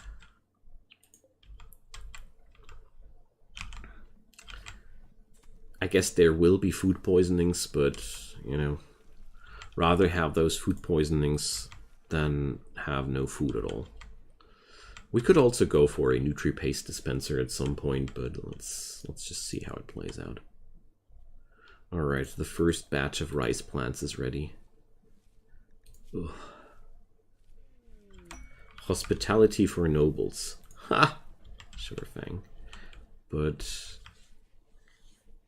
he wants to come with 1 ally even. Nah. Forget it. Forget it. Not gonna happen. So, well, let's just hope that Bishop will be back on his feet sometime soon, but I'd say it's a good training for a good old Julian as well, because this way he's just doing his job too. Let's see, food poisoning chance is 3%. Well, it's not that horrible at all. Only 3 of 100 meals will be food poisoning people, so could be worse, you know. It's probably not the worst to have some extra person here able to do these things. Alright, we did use a ton of steel though to refurbish the barrels. Is that really this costly? I mean, how much does she take?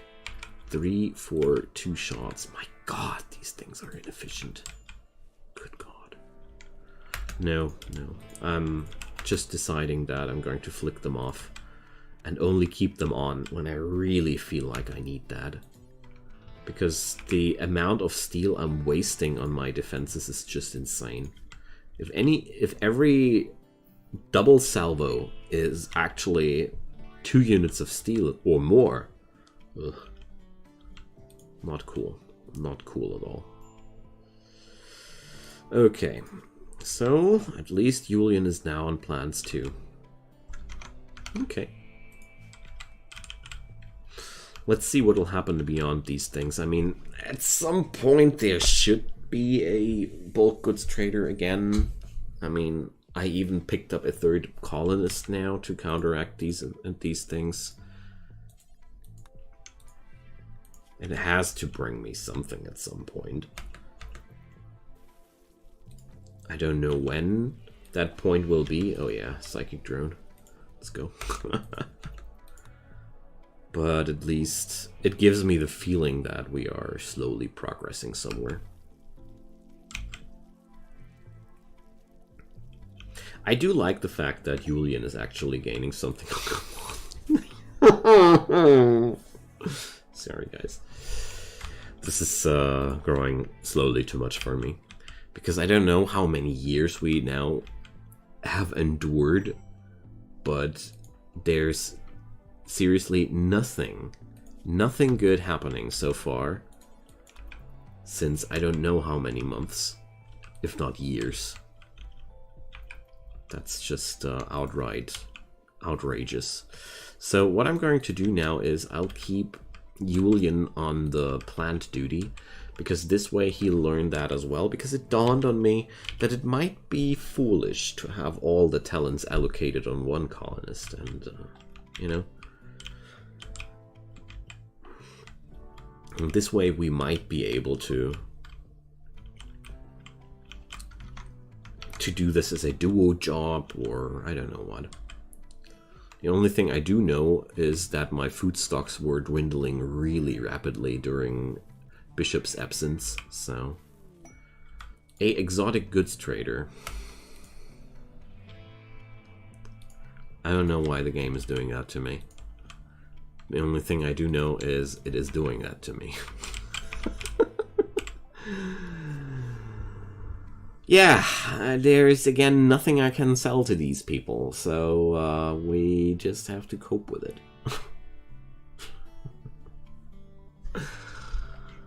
Well, adorable Muffalo. Take care of 3 Muffalos. Are you kidding me? I won't do that. Okay, so I actually did now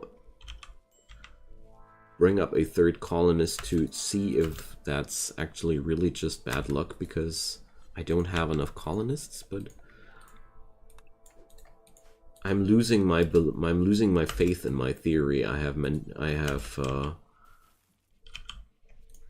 formulated at the beginning of this episode, because it certainly looks like there's no real method to this madness except for my bad luck. I don't know. The worst part about it is I don't really have any materials left to build anything. It dawns on me that my turrets are really no good defenses at all. I am that close to using my plasteel for some barricades. Also considering silver as a barricade material. Situation is growing really hard for me. I mean, we will try and see what the next trade ship will be, and let's see. I'll fast forward until then. A couple of days later, finally the summer is over. Well, finally. But we don't see any changes whatsoever. The only changes that are noticeable are that Julian is slowly learning his plant skill better and better. He's also growing into a better and better cook. That fast learner trait, I should have used that possibly a while before I did. But I also noticed that my food consumption is now pretty equal on the point, like equal to that what I produce. So we're now not even able anymore to produce extra surplus survival rations, which is bad on one side, but also pretty cool. No, not cool, but I am also a lot more powerful in my fighting force, because Abema is certainly a force to be reckoned with. But beyond that, I'm still waiting for other events to happen. By now, we have completely researched the spaceship parts, almost. Only 300 points for the Johnson Tanaka drive left. But there's really not much to be mentioned here. So, there's another solar flare. Well, okay. Good thing that the solar flare hit town right after our harvest. That's actually very, very nice. And it pays off quite good to have Julian as my plant guy here. I keep trying to assign him less to the harvesting jobs and more onto the sowing jobs to kick up his skill even more. But yeah. Let's see what happens next. I just wanted to... Oh, a outlaw camp quest. Yeah, sure. I just wanted to drop a little notion at the passing of seasons. See you guys on the next event. So, with the passing of seasons, we have, of course, more mechanoids rolling towards us. The mechanoids are the only enemies which let me designate the power here, or let me flick the switch on these things, because I feel like mechanoids are a really good excuse to use your turrets, especially since the mechanoids always come with materials to restock your barrels with. Alright, we're using the burden skill to take down the scyther more quickly. Should have used the charge rifle too, but... Well, now I feel like it would be a waste of time to go for that. So... let's see, how far is the pikeman away? Pretty close. It's going to be in range to attack us quite soonish, but we have taken down these guys, so let's wait around the corner and see how hypothermic we are. Well, Abema is my worst insulated character, so I take her as a measure for the rest of us. Alright, Julian needs to go there. Let's stun that thing. Alright. For some reason, I turned off friendly fire, but my mini turrets are able to hit us. Okay. Well, that went good. We still used a lot of lots of shots here, but that's okay. Alright, Julian gets a chance to treat some wounds. I like that. There's the next slave ship. I don't know what the thoughts behind this are, but it's starting to really annoy me, because, you know, I'm literally bound by the fact that I don't have any chances whatsoever to gain any building materials, but I can only say such is life and keep going, because we don't see any options to change that. At the same time, I can't...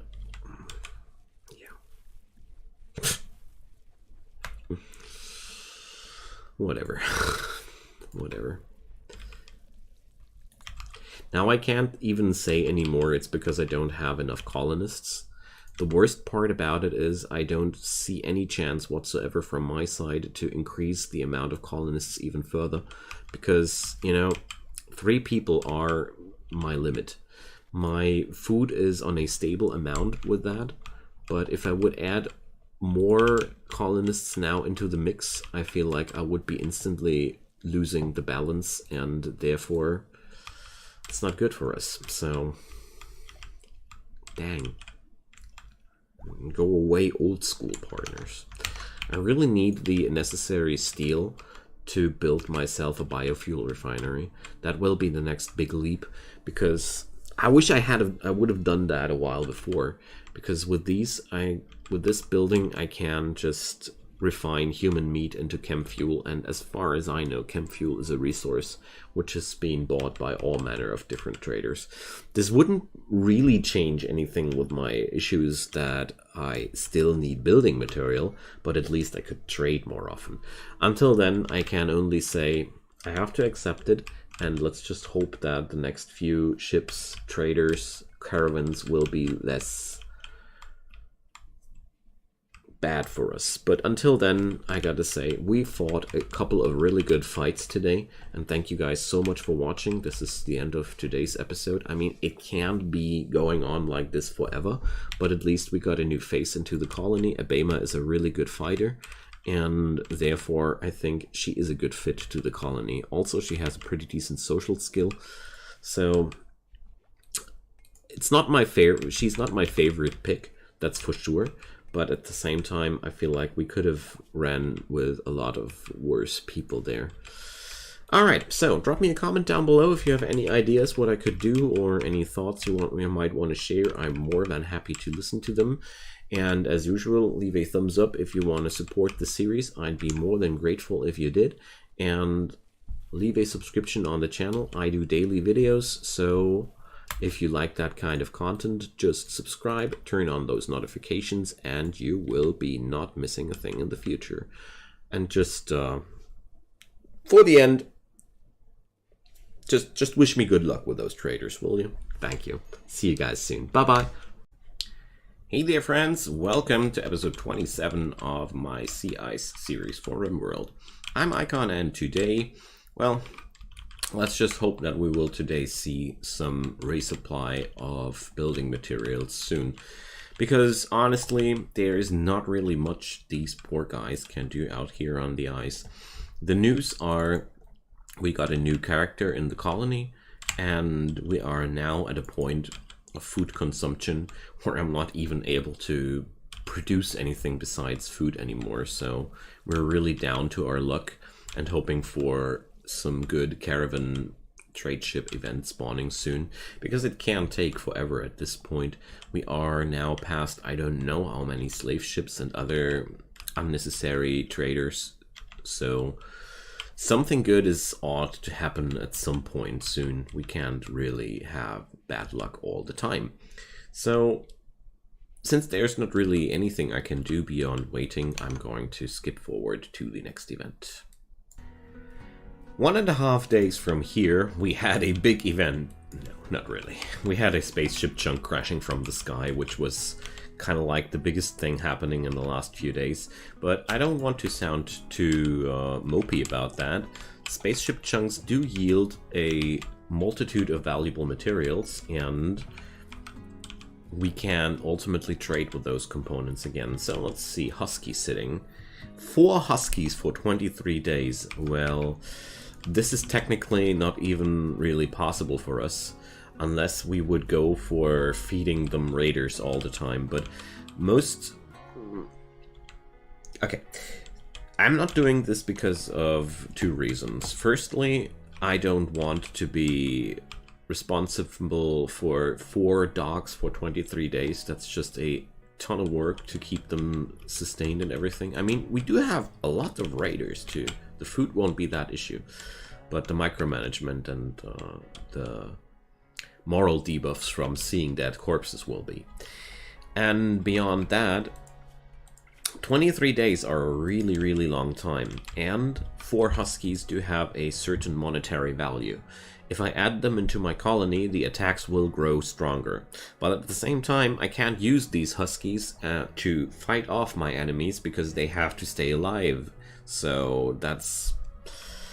Since the attacks are growing more and more spooky lately, I'm not willing to take that extra risk for that low of a reward. Yeah, it would be really cool to finally invoke Julian's psionic skills, because the honor would be enough for that. But at the same time, I really don't want to risk a total annihilation, or just something like, yay, everything's well for 20 days, and at day 21, something bad happens, one of the dogs dies, and all the work was for naught. So that's why I won't do that. But beyond that, we're now going back to fast forwarding to the next events, because sadly, the steel is not enough to do anything with it, so we have to wait again. Another 1 or 2 days later, we finally had a event spawning on us, and I'm not that super happy about it. We got ourselves trapped in a Mechanoid cluster situation, but luckily there's nothing happening except for this thing activating after a certain amount of time. So basically what it will do, it will slaughter enemies and or friendlies as well. All I need to take care of is to assign some zoning menu, which we will just do in a sec. Let's name that danger. It's an inverted zone at first, and now I'm clearing zones out of the danger area, just like that. This way my folks are allowed to do anything on the map except for getting closer to this zone. There we go. Probably want to cut out that corner here as well. I like to do that a little bit more generously before being sorry. And now all we need to do is to assign that to our folks. Generously because there's a Lancer among them. Or no, there's not. But if there are any ranged units among the cluster, it's good to have the zone a little bit larger so that if the Mechanoids are wandering around, they don't accidentally shoot your people. Okay, so that's not going to do much for now. The countdown activator will wake up these thingies, but since I don't plan on getting close, I'm pretty sure that sooner or later a raid will trigger that thing and it will go boom on them. Apart from that, I'm not able to do much more than waiting because we're now training Julian's plant skill. But even if we wouldn't train his plant skill, I'm pretty sure that we would yield like 30 to 50 rice more than we eat right now, and that's also blocking us from doing industrialized packaged survival meal productions again. Alrighty, gonna fast forward to the next event then. And now, a couple of days extra later, we have the next Mechanoid cluster spawning on us. This time it had a toxic spewer on it, which is basically creating a toxic fallout event on the whole map, which is, well, also not really interesting me at all, so we're going to just clear the next area here and wait for outside forces to take care of these problems for us. As long as no troublemaker unit spawns, which is actually providing a life-threatening problem for us, I'm well able to just ignore these guys like that by assigning generous zoning commands and being happy that there are threats just running around here that will be attacking our enemies for us. Because that's a really cheap safety method of destroying raiders that are coming from this or that side. And once the raiders are done bashing down most of the opposition, we can take down these things and take the plunder. I'm not unhappy about these events at all, because this means we are really stacked out with materials, because we're going to receive steel, which we can deconstruct here. Every dead unit here will be yielding materials as well. So overall, it could be worse. It just makes the map a little bit less accessible for us. So let's see what happens next. Another couple of days later, we have our combat supplier ship.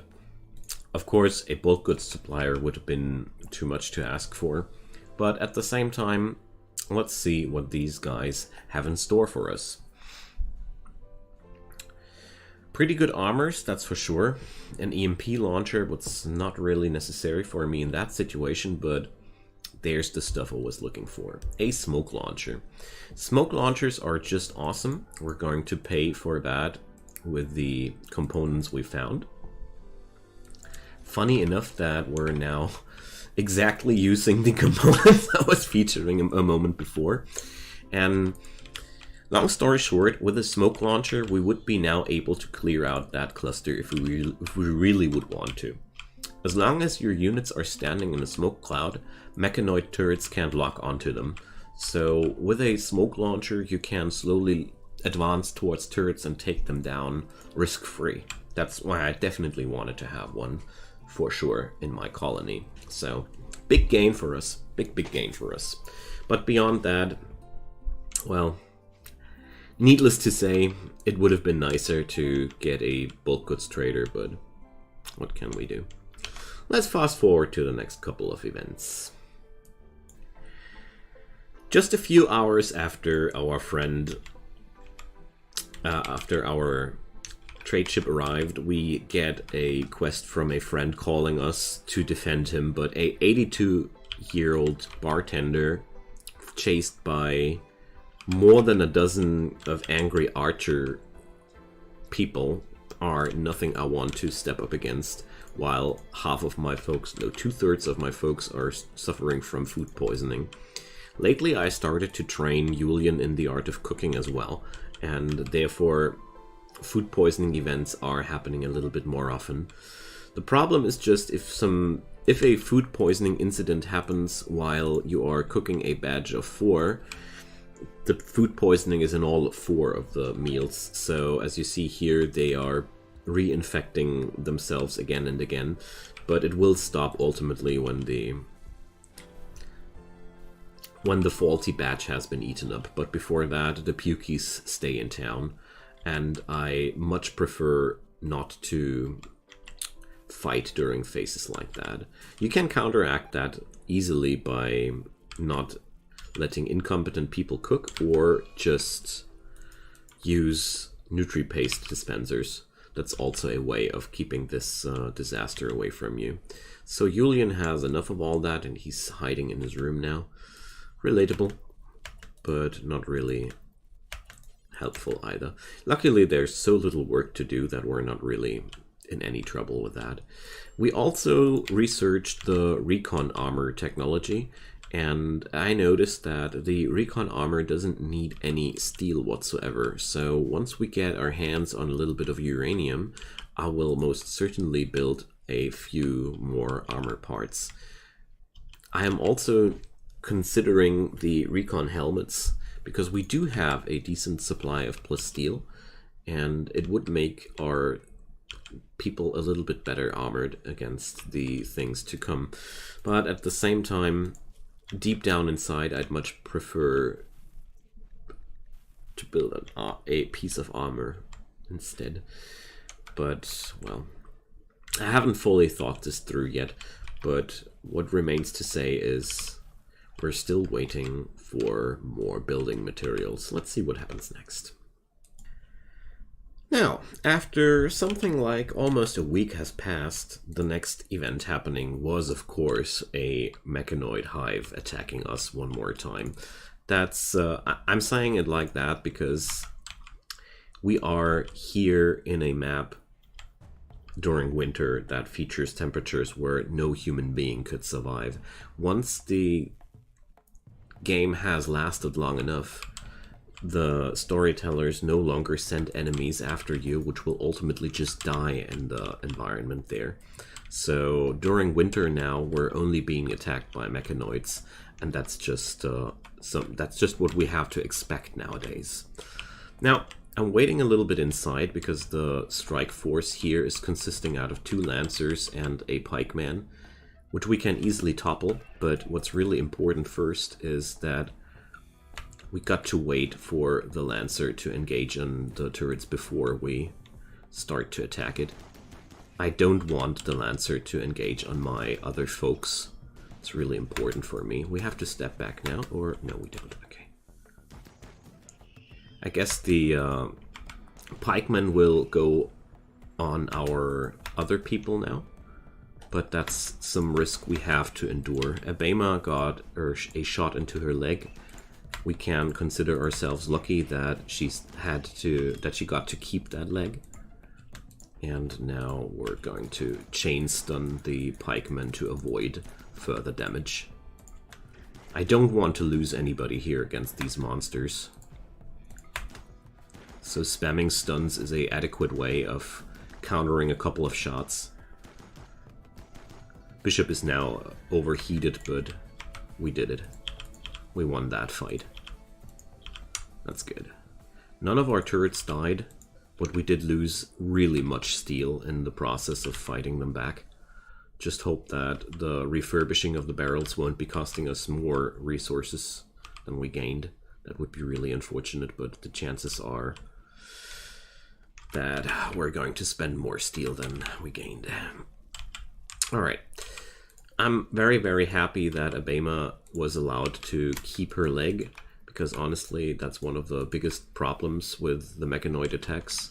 Losing limbs from Lancer gunshots is something normal. In a horrible way, it's a very normal thing occurring when you're fighting against Mechanoids. So I'm really happy that it didn't happen this time. Alright, so we gained 198, we gained like 38 steel. Let's see how bad it was. Oh my god, really bad. We did spend a lot more steel than we gained. But the problem for me remains that without the help of the turrets, I don't want to fight these guys, because I use the turrets more as a decoy and less as a fighting force. But if they are not ammoed up, they're not shooting, and therefore they are no threat for the Mechanoids, so I have to ammo them up. But every shot the Lancers take, which is not aimed against my Colonists, is a good shot. Because, well, if a Lancer manages to hit a vital part of the body, like the brain, the heart, the spine, they can instantaneously kill people with one shot, even armored people. I've had a occasion where somebody wearing a full marine armor got one shot in the heart by a Lancer. That's just how these things work, and therefore I take them with very, very high care. Alrighty, so let's see what happens next. Yet another week later, the winter has passed and our map is now tainted in green. I wanted to say tinted, but it's actually tainted. And the next big thing that happened was a big ball of slate falling from the sky, which is actually kind of like the best piece of news we had, because this opens up an angle to defeat that cluster if I really would want to. But beyond that, the most breaking news were that we're slowly training Julian to a plants level where we're actually gaining more rice than we eat. So I was slowly building up the packaged survival meal production again. We are now at 40 pieces, we're now racking up 60 again. But beyond that, life out here is really, really slow, steady, and kind of like boring for most of our people. Bishop and the others are already starting to develop cabin fever. Well, now they are. Oh, it's already trapped underground. And he's also trying to romance with Abema, but sadly that doesn't come together. She keeps rebuffing him, but, you know, she's a misandrist, and I'm not really surprised about that. So after all, Bishop's mood has suffered a bit from that. I also started to dig out a few of our enemies again and start to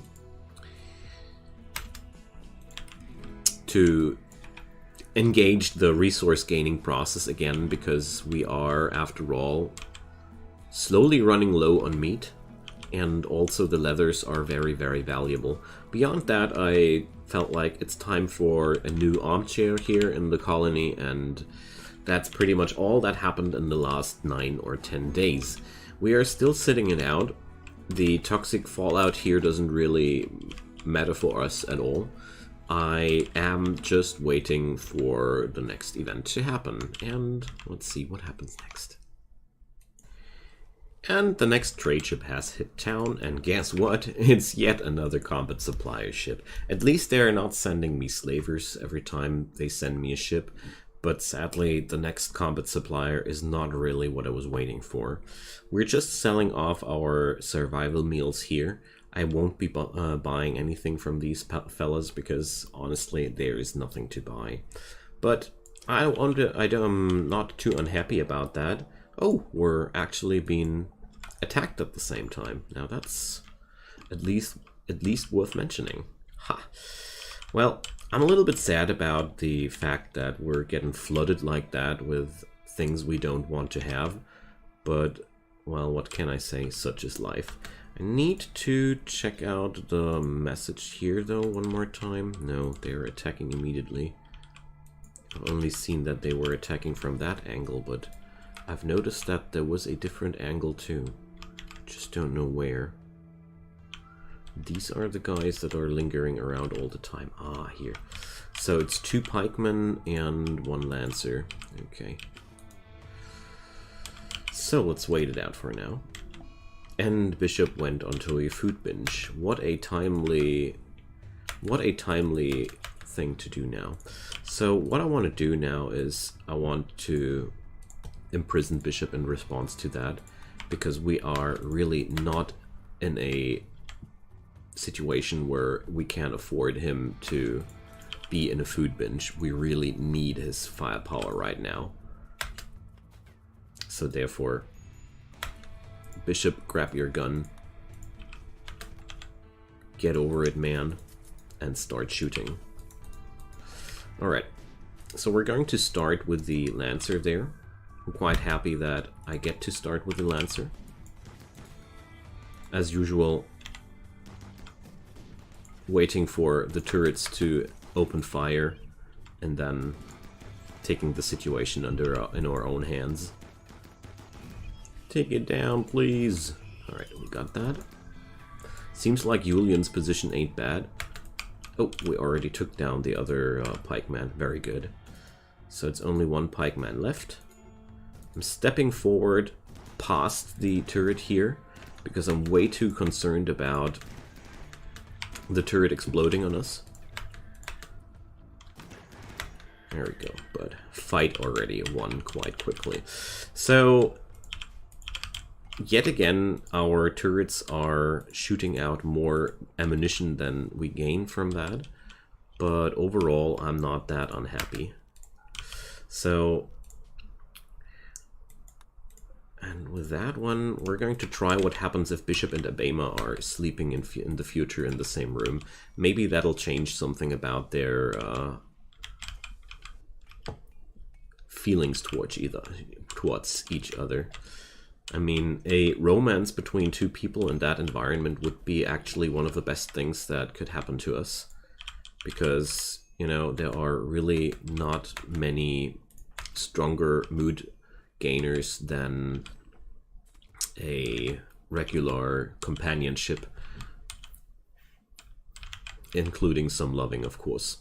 So, one thing that's concerning me a little bit, our food stocks have reduced quite substantially. That was mostly because we had a solar flare right before a harvest a while ago, and that didn't really go well for us. So we could gain another Mechanoid cluster for another colonist. That's something like I really don't want it to happen. But yeah, food is running a little bit low, but it shouldn't be too much of a problem, honestly. What's a problem, though, is these constant Mechanoid attacks cost me more steel than they bring me steel. It's really annoying, but I already explained it a while ago. It's, for me, the safest way of beating down Mechanoids without risking one-shots on my people.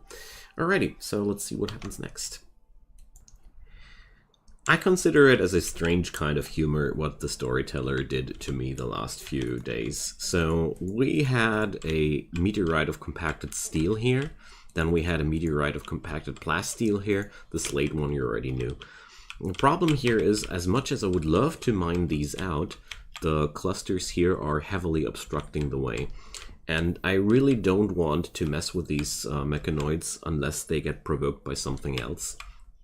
As much as I would want to get outside there and chop down that thing, I really don't feel like it would be good for us.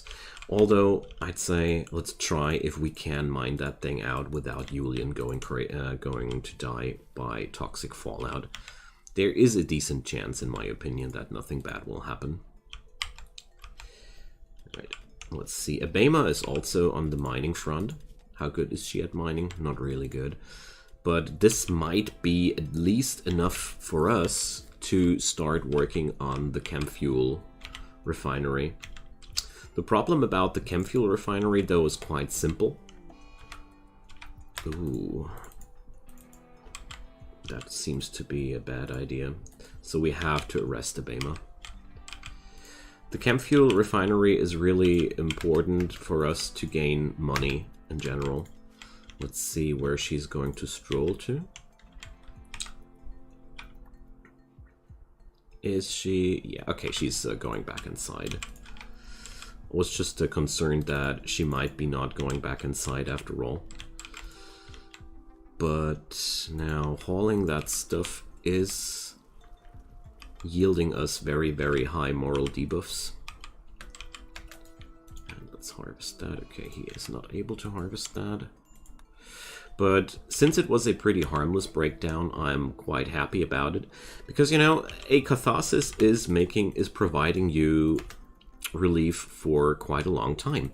Food-wise, we start to stabilize again. Julian is finally has hit level 6 in plants, which means he has a decent success chance, and he's also quite happily working at it. So we are, as a matter of fact, replenishing our food stocks here. Now, let's send Abema to haul that steel too. Not only poor old Bishop, sending a one-legged man to haul steel back home is really brutal, but, you know, in situations like these, even hauling something is something like an adventure, and therefore we're giving it a little bit of airtime here. But that meteorite was probably the best thing that happened to us since a long time, because now we are able to sustain ourselves again a bit better. Especially this this is the opener for us creating the refinery, and now we will do that. I'm going to undraft her from that thing. Oh man, that's a pretty big event for us, not gonna lie. So we're going to produce that thing over here.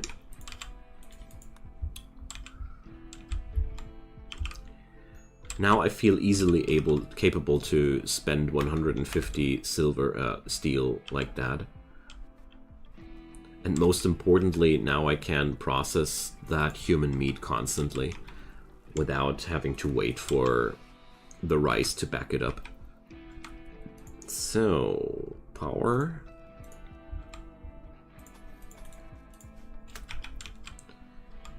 Okay, let's create chem fuel from organics.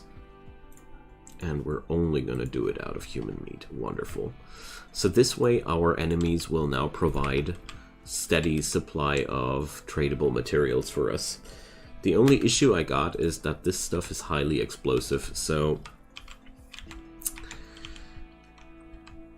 that's going to be a little bit of a pickle here to work around with that properly, but I already got an idea.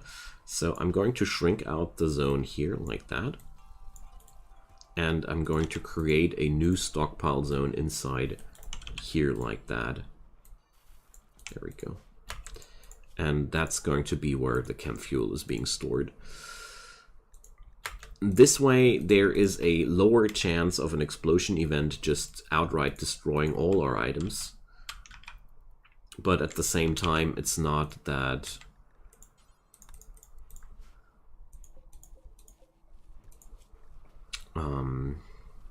wait a sec.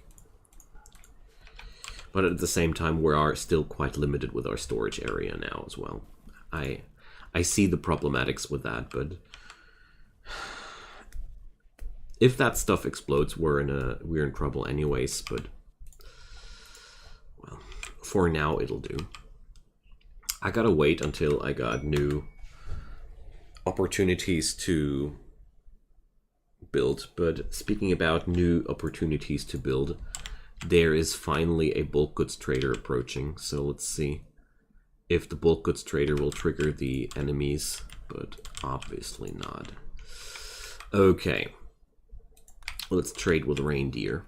And never mind, they are actually fighting it. Okay, but that's also our opportunity to strike. So let's go. The bulk goods trader might be actually despawning because of that, which would be actually, like, I don't know, adding insult to injury.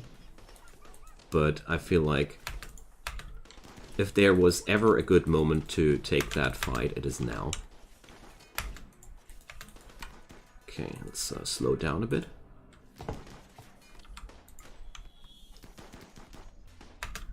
Alrighty. The Lancer has started to shoot us, so we have to fire back. Okay, we got that Lancer too. Awesome. Meanwhile, the caravan is totally gone. And the fire has completely turned on our people here, so... Actually, that situation is completely going wrong now. Okay. But at least we got an explosion in there. Okay, one last turret. Come on. And let's take down that stupid spewer. Abema is dying soon too, but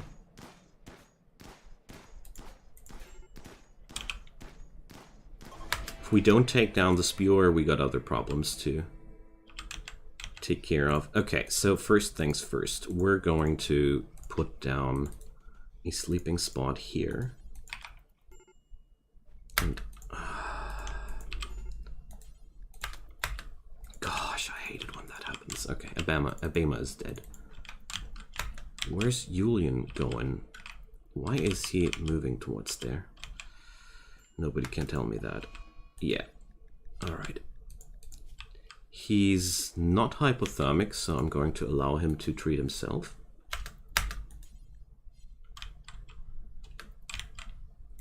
And Julian is dying soon too. Gosh. That situation is so horrible right now. Alright, Bishop is going to self-tent there, and we're all dead. And Ironhead is coming for the rescue. Okay.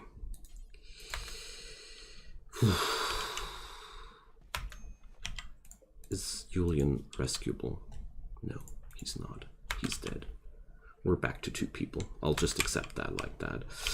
Okay, so let's get back to the situation. We got loads of pemmican, we got a bit of steel, but there's literally a bulk goods trader dying under our eyes there, and it's just horrible. I can't tell you how sad I am about the end of this episode, but life has a very weird way of... it's a very weird humor life seems to have here, but we're going to accept that. Alrighty, friends, so what a grand finale for this episode. Let's sign Ironhead to the danger zone before anything goes bad. Before everything goes bad. Let's bury that hero, good old Julian. But Ironhead is quite a beast, gotta say. He's like the fusion of both colonists we had before together. And therefore, I think we are not in the worst situation right now. So it might be that we lost very much, but we also gained a lot. We have lots of food here from the trade caravan available. I just need to assign that zone. So we can now expand the danger zone again, obviously. The downside is we're only 2 people now. The plus side is we got one guy that's just outright a beast. And we gained lots of materials here as well. Like, there's really a lot of stuff to grab here, but the most important things are that we're grabbing these guns there. So let's expand that zone again. I know that's not what I wanted to do, but well, let's do this like that. Alrighty, so oh, just when I wanted to outro that. Oh, the Nala Federation people are just come into at the right moment to have some fun here.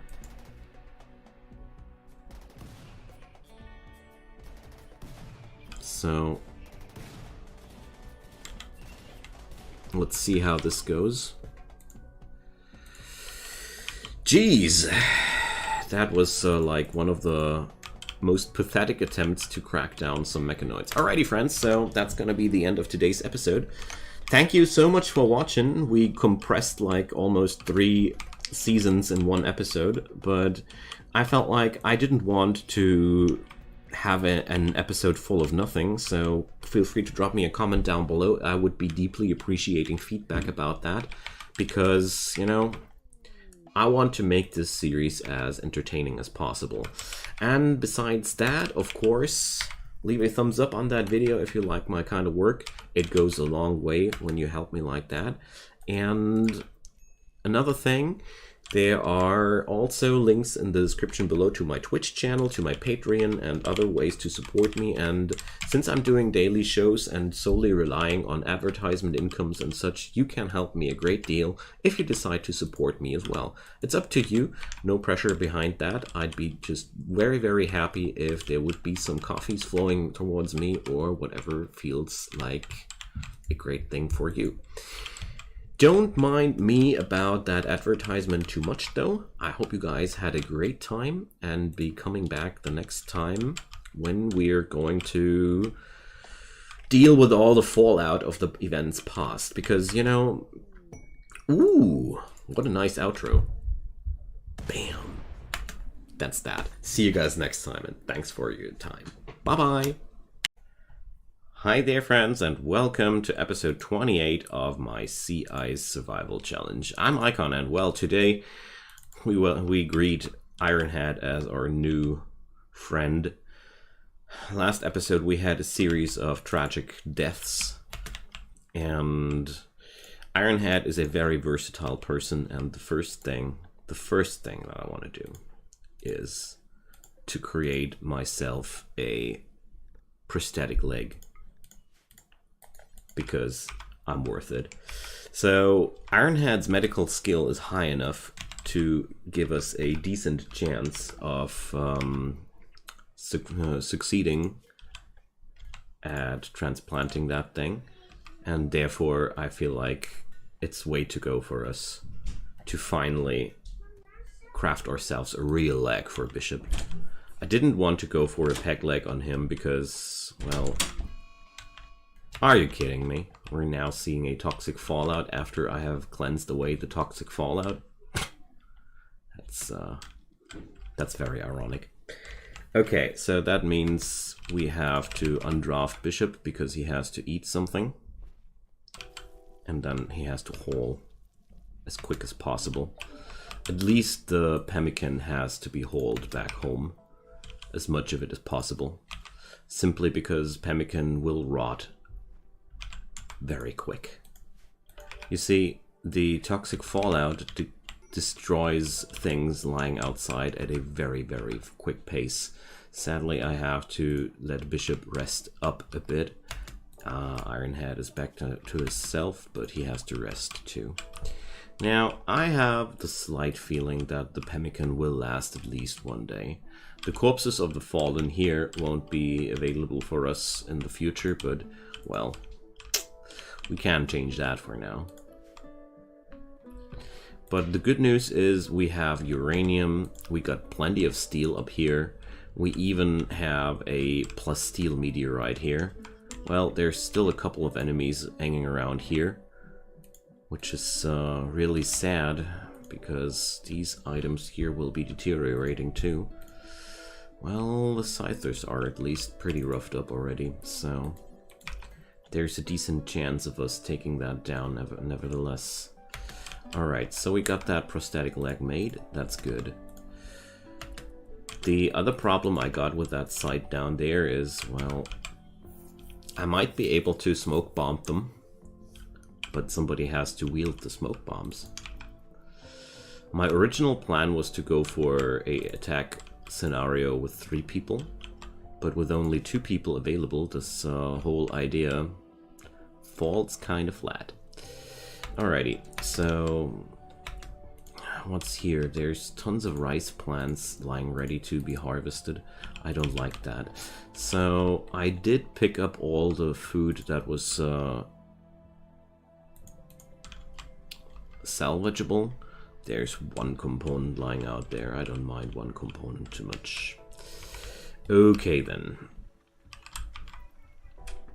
That's that. So, good old Bishop is now receiving a real new leg. So we're installing the right leg. And I'm definitely going to use Glitter World Medicine for that one. Let's just hope it succeeds. Yay! That's sweet, sweet triumph.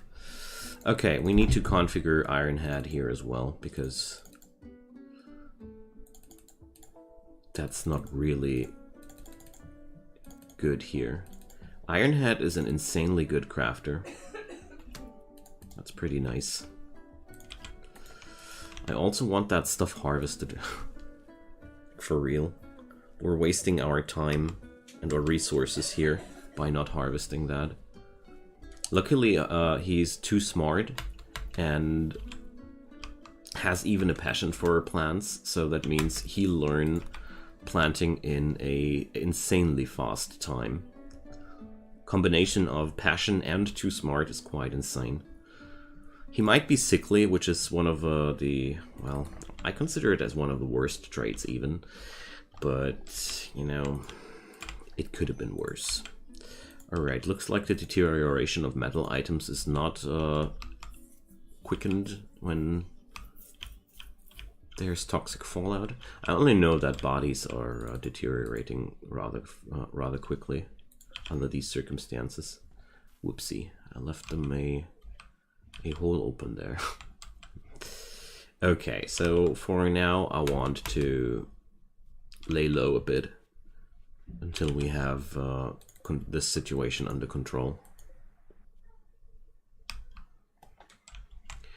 Alright, but good old Bishop is now at 83% moving speed again, which is really, really good. But I have forbidden the outside zones now for a reason. Because, you know, 30% toxic buildup is already a really high amount. And I don't want anything bad to happen to our survivors here. I'm really sad that we lost so many people in the last episode. But, well, it can't be changed. On the good side, though, what we have here is insanely good. We have barricades which we can dislodge. And we got lots of steel slag chunks which we can salvage. And there's the next slave ship. Can you guys please just leave me alone and give me a bulk goods trader for real? Things are starting to be a little bit annoying to put into friendly words, but I can't change it for now. I'm actually considering selling off the Nutrimines because they're worth quite a lot of money. And as it seems, we have to buy yet another person to I don't know what. Stop slavers from appearing 24/7? I guess that's the thing. So we got a revolver left over. I'm going to sell that though. I'm going to smelt that though. I don't want to sell that. That's what I wanted to say. But beyond that, let's just sell this and, well, one day in the far future, we might be even able to build something again. But for now, I'm working around the toxic fallout not to kill my peeps. And after that, I want these items really badly. I see a very realistic chance of achieving that, but we have to be very careful. I have to get the scythers on me somehow without triggering the auto turret on me, but if I come from this side, the turret will have no chance of locking onto our people because we're covered by that meteorite. So, a shaman merchant.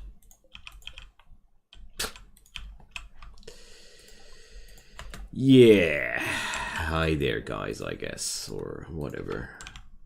Let's see what they have in store. nothing good, I'm sure. They're not even buying anything from me that I need. Good lord.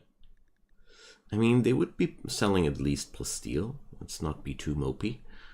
They're also selling an Arctic wolf. Pretty cool, but I don't want any animals extra that cost me resources here. We're far, far away from being able to sustain ourselves there. Like that.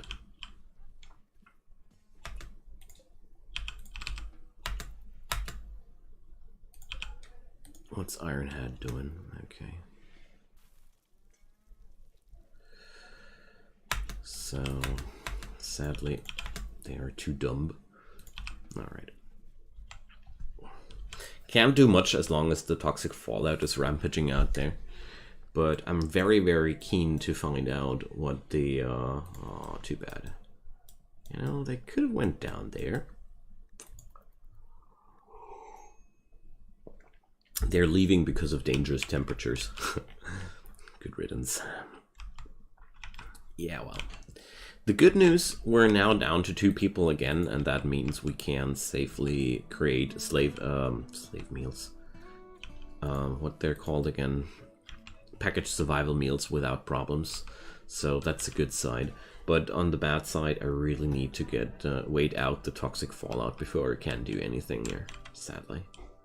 So I'm going to fast forward to the next event there. So finally, the toxic fallout has settled down. It has taken like 7 days, and that has been the better part of the summer. But, well, I'm pretty sure that we will still have enough time here to salvage all the materials without letting the summer end too early. So, I'm going to be right back. Or, no, my family is still at home. Just heard the doorbell there. Alright, so we're going to deconstruct these things. The terrifying links. So, we could receive entirely useless things there, but I mean, well,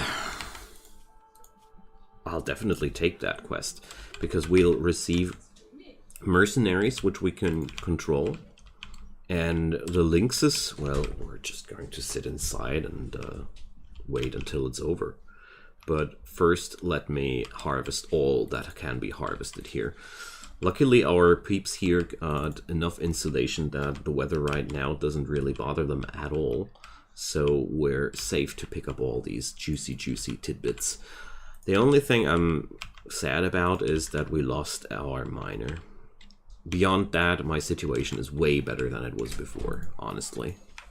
Because we had way worse stats on the other guys. And, well, let's see what happens next.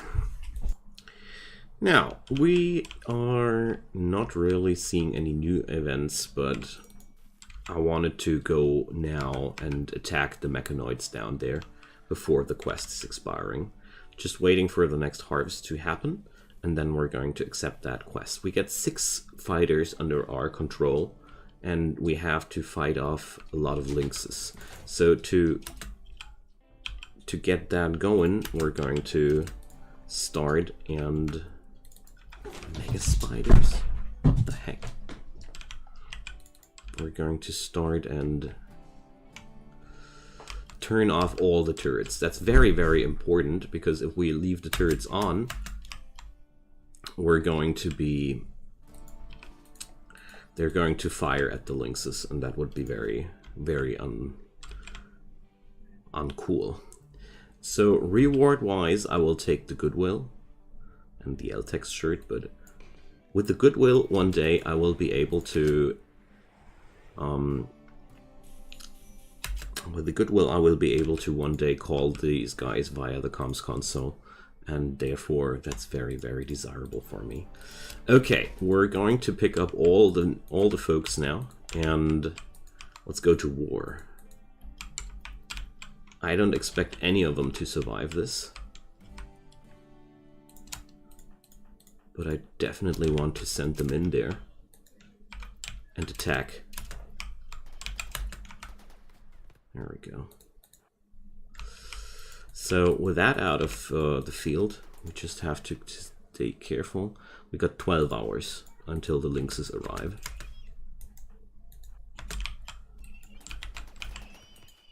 Alright, got that down.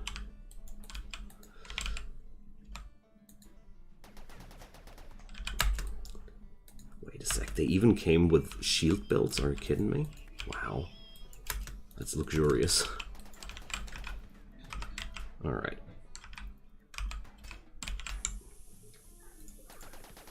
Can somebody attack that thing one more time? Jesus, I hate it when that happens. But I don't care about these guys. They were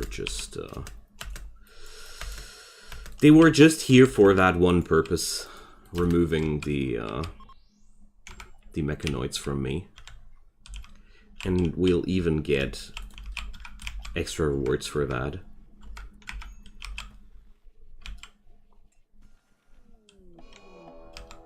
And we're being raided now. Now that's going to be fun. They're immediate attackers though, but it's a particularly small raid. We're just going to send our friends there.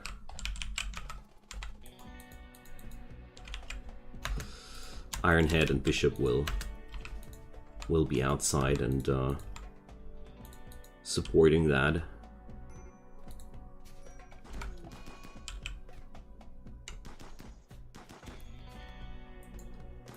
Well, that was quite productive. Alright, we got only 6 more hours left.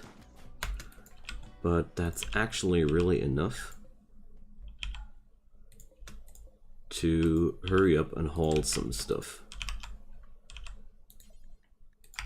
Definitely things like medicine and such. Tycho. No, Bishop, there's really more important things than people which are dying anyways.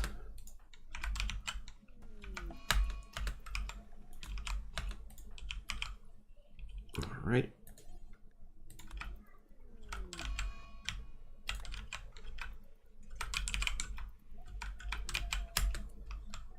Now, we're still trying to rescue Brandon, but I'm strongly against that. How much time do we have? Okay, we have to go inside now.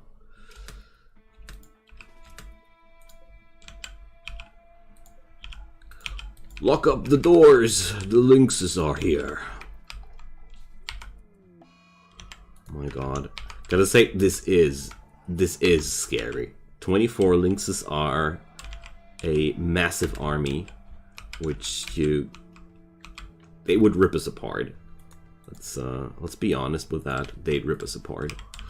But, you know, now at least our real issue here will be to work around all these excess materials that we got, and less the problems that we don't have anything to work with. So I locked up all the doors that lead outside, but I left the room open for our folks to get into the yard, because, you know, why not? Good thing about manhunters is they will just leave the map after a couple of days, so I'm perfectly fine with that. We got rid of all of our problems here. I mean, still a little bit sad that a few things here are still corroding outside there. That knife fully corroded already. Pretty sure the nutrimines will decay too. But yeah, well, I'd say you can't have everything. But apart from that, the situation is really good for us. Ooh, things are getting even more spicy now. So let's see how much of that caravan will survive those 24 manhunting lynxes. I highly doubt many will survive it. Let's go. I love it. So there we go. Yeah, they're totally being swarmed here. Okay. But they took down a couple of them. Let's see how many are still alive. It's 2, 4, 6, 8, 10, 12, 14. 16, 17. So they took down 7 of them. It's really not much. My friend Tycho died. Tycho was their friend? Okay. Such a short time and already friends. Well. I just wish we had a cannibal in the cannibal or a psycho now in the colony. That would be so big, because I have so many corpses outside there which are just waiting to be processed. But yeah, going outside is not really the smartest thing to do. There's 500 pemmican for us waiting and tons of steel items. So, alright, there's raiders. Let's see. Looks like the raiders are not being attacked by the lynxes. Alright, we have to move out and act on that. I hope it won't backfire on me. Well...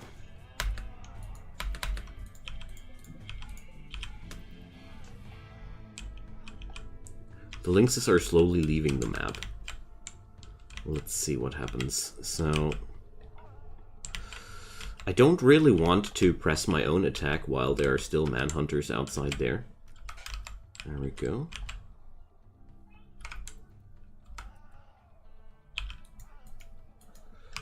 The raiders are already attacking the manhuntered animals, so...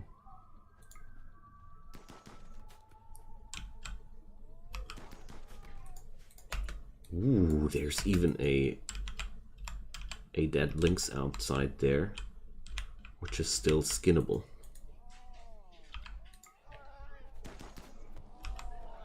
Let's go for that bugger.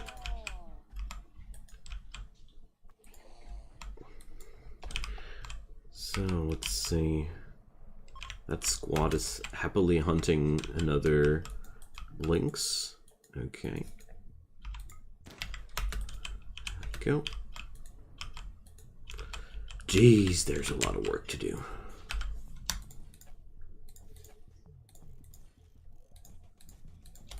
Let's put up a couple of graves more. Alrighty. Now, that's gonna be an easy fight here.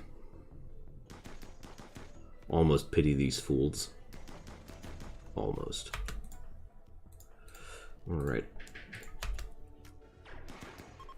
There we go. Alrighty, so there we are. Let's start sorting out the items we want to keep and or process, as well as the dead people that want to be processed as well. There's lots of work to do here. I mean, we're literally... There's just too much... Just too many corpses here, too many things to work around. But the good news, since we are in the eternal ice, nothing here will really spoil. Stuff is deteriorating way before it spoils, because positive temperatures are rarely seen here. And basically that would only happen if we had a heat wave, and, well, can only say one thing to you guys, I never had a heat wave here so far. So, well, at least Bishop and Ironhead are now really busy with all the stuff they got to do. There's visitors. Let's see what they have in store for us. So, the visitors would be buying our steel gear, but I'm saying, heck no, we're not going to sell that steel gear.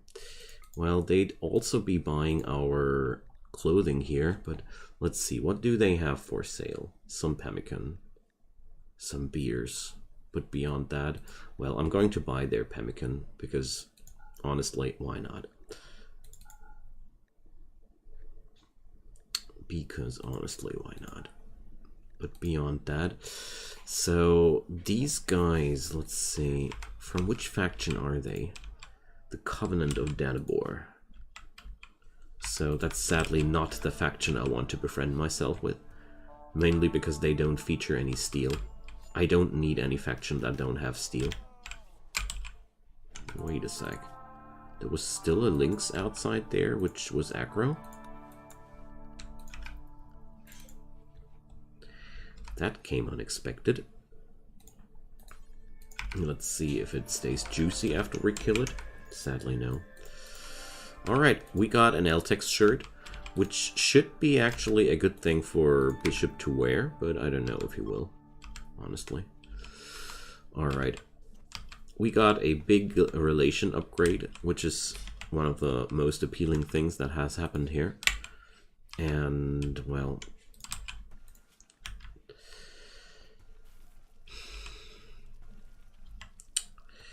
now the processing begins.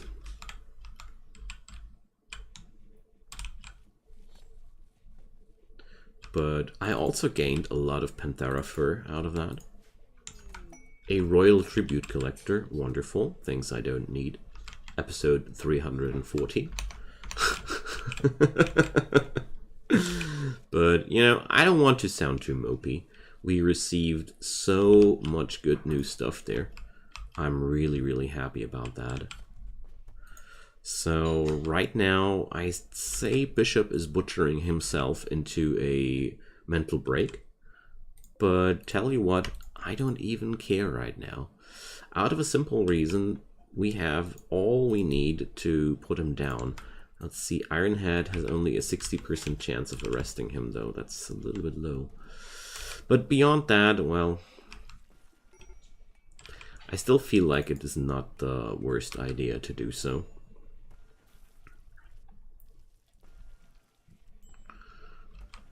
Because we have such a massive overproduction of food at this point, this will enable me to get new things running. An EMI field will be generated. Yeah, sure, I might as well kill these guys outright. An EMI field is basically a solar flare. It's just a different name for that. And a 6-day solar flare will be the, well, guaranteed death of this whole colony. It's completely out of question. Nobody would be able to survive that. No chance whatsoever. Alrighty, so...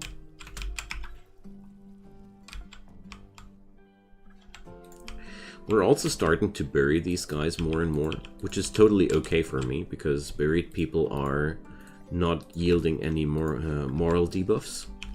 And outside here, they stay fresh forever. So... I want to bury these folks before Bishop is going out and butchering them again. I also want to haul that pemmican ASAP. Alright, so there's still one dead body there. Oh yeah, we are also no longer needing the restrictions. Just realized that the restrictions are a thing from the past. And then we can molly down the rotten lynxes. Man, there's so much work to do. I love it. I mean... I was literally bored about nothing to do for such a long time, so I'm more than happy to now see problems and things we can do again. Alright, how's Bishop's mood now? He's on 7 times. Well, the debuff is doing less and less problems for him, so let's give him a reefer, you know.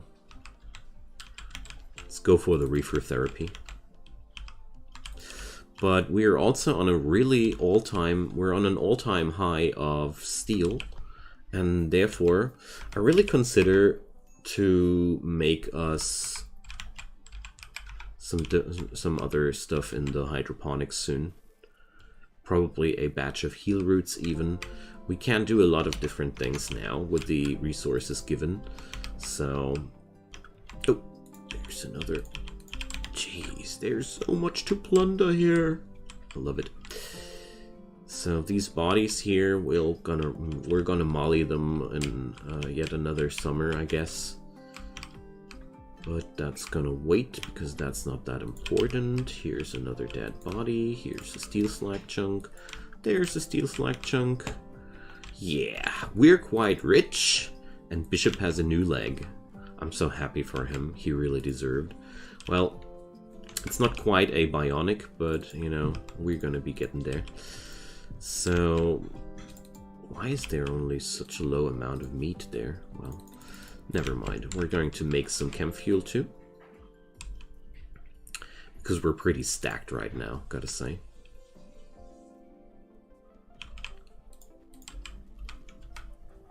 Let's see. Oh, I didn't put up a important priority. So I made this zone here to stockpile pemmican in there because I figured that we had gathered a lot of that stuff, and therefore I felt like it would be a smart idea to just haul all the pemmican somewhere else. The problem of shy, well,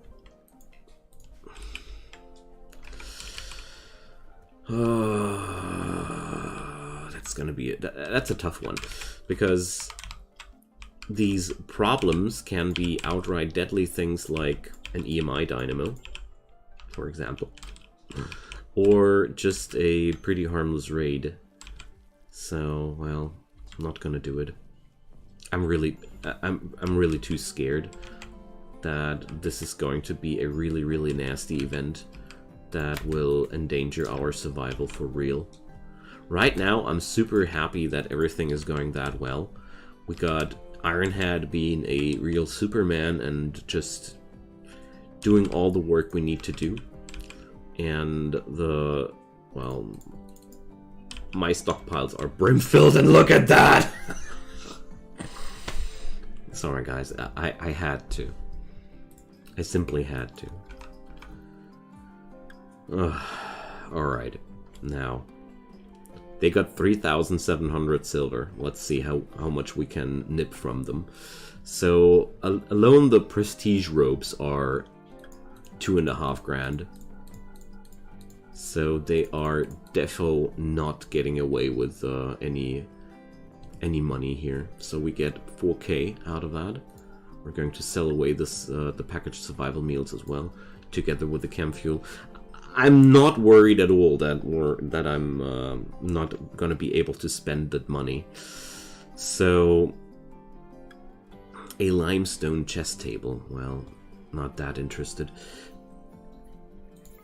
So 1,500 stone blocks. Well, I'll stick with just 1,000. That's enough.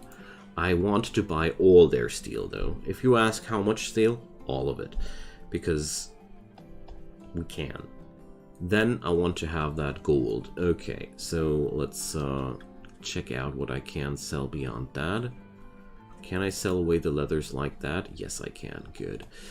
I want to have that gold because this enables me to craft advanced components myself.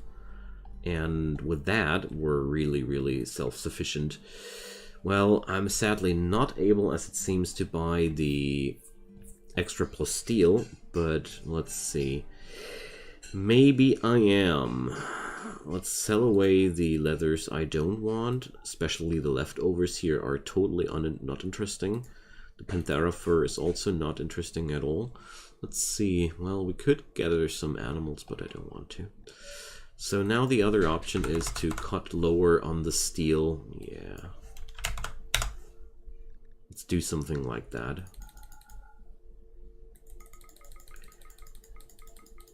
There we go. Alright, 1,000 granite blocks, almost 1,000 units of steel, 150 gold, 1,000 granite blocks. Let it rain!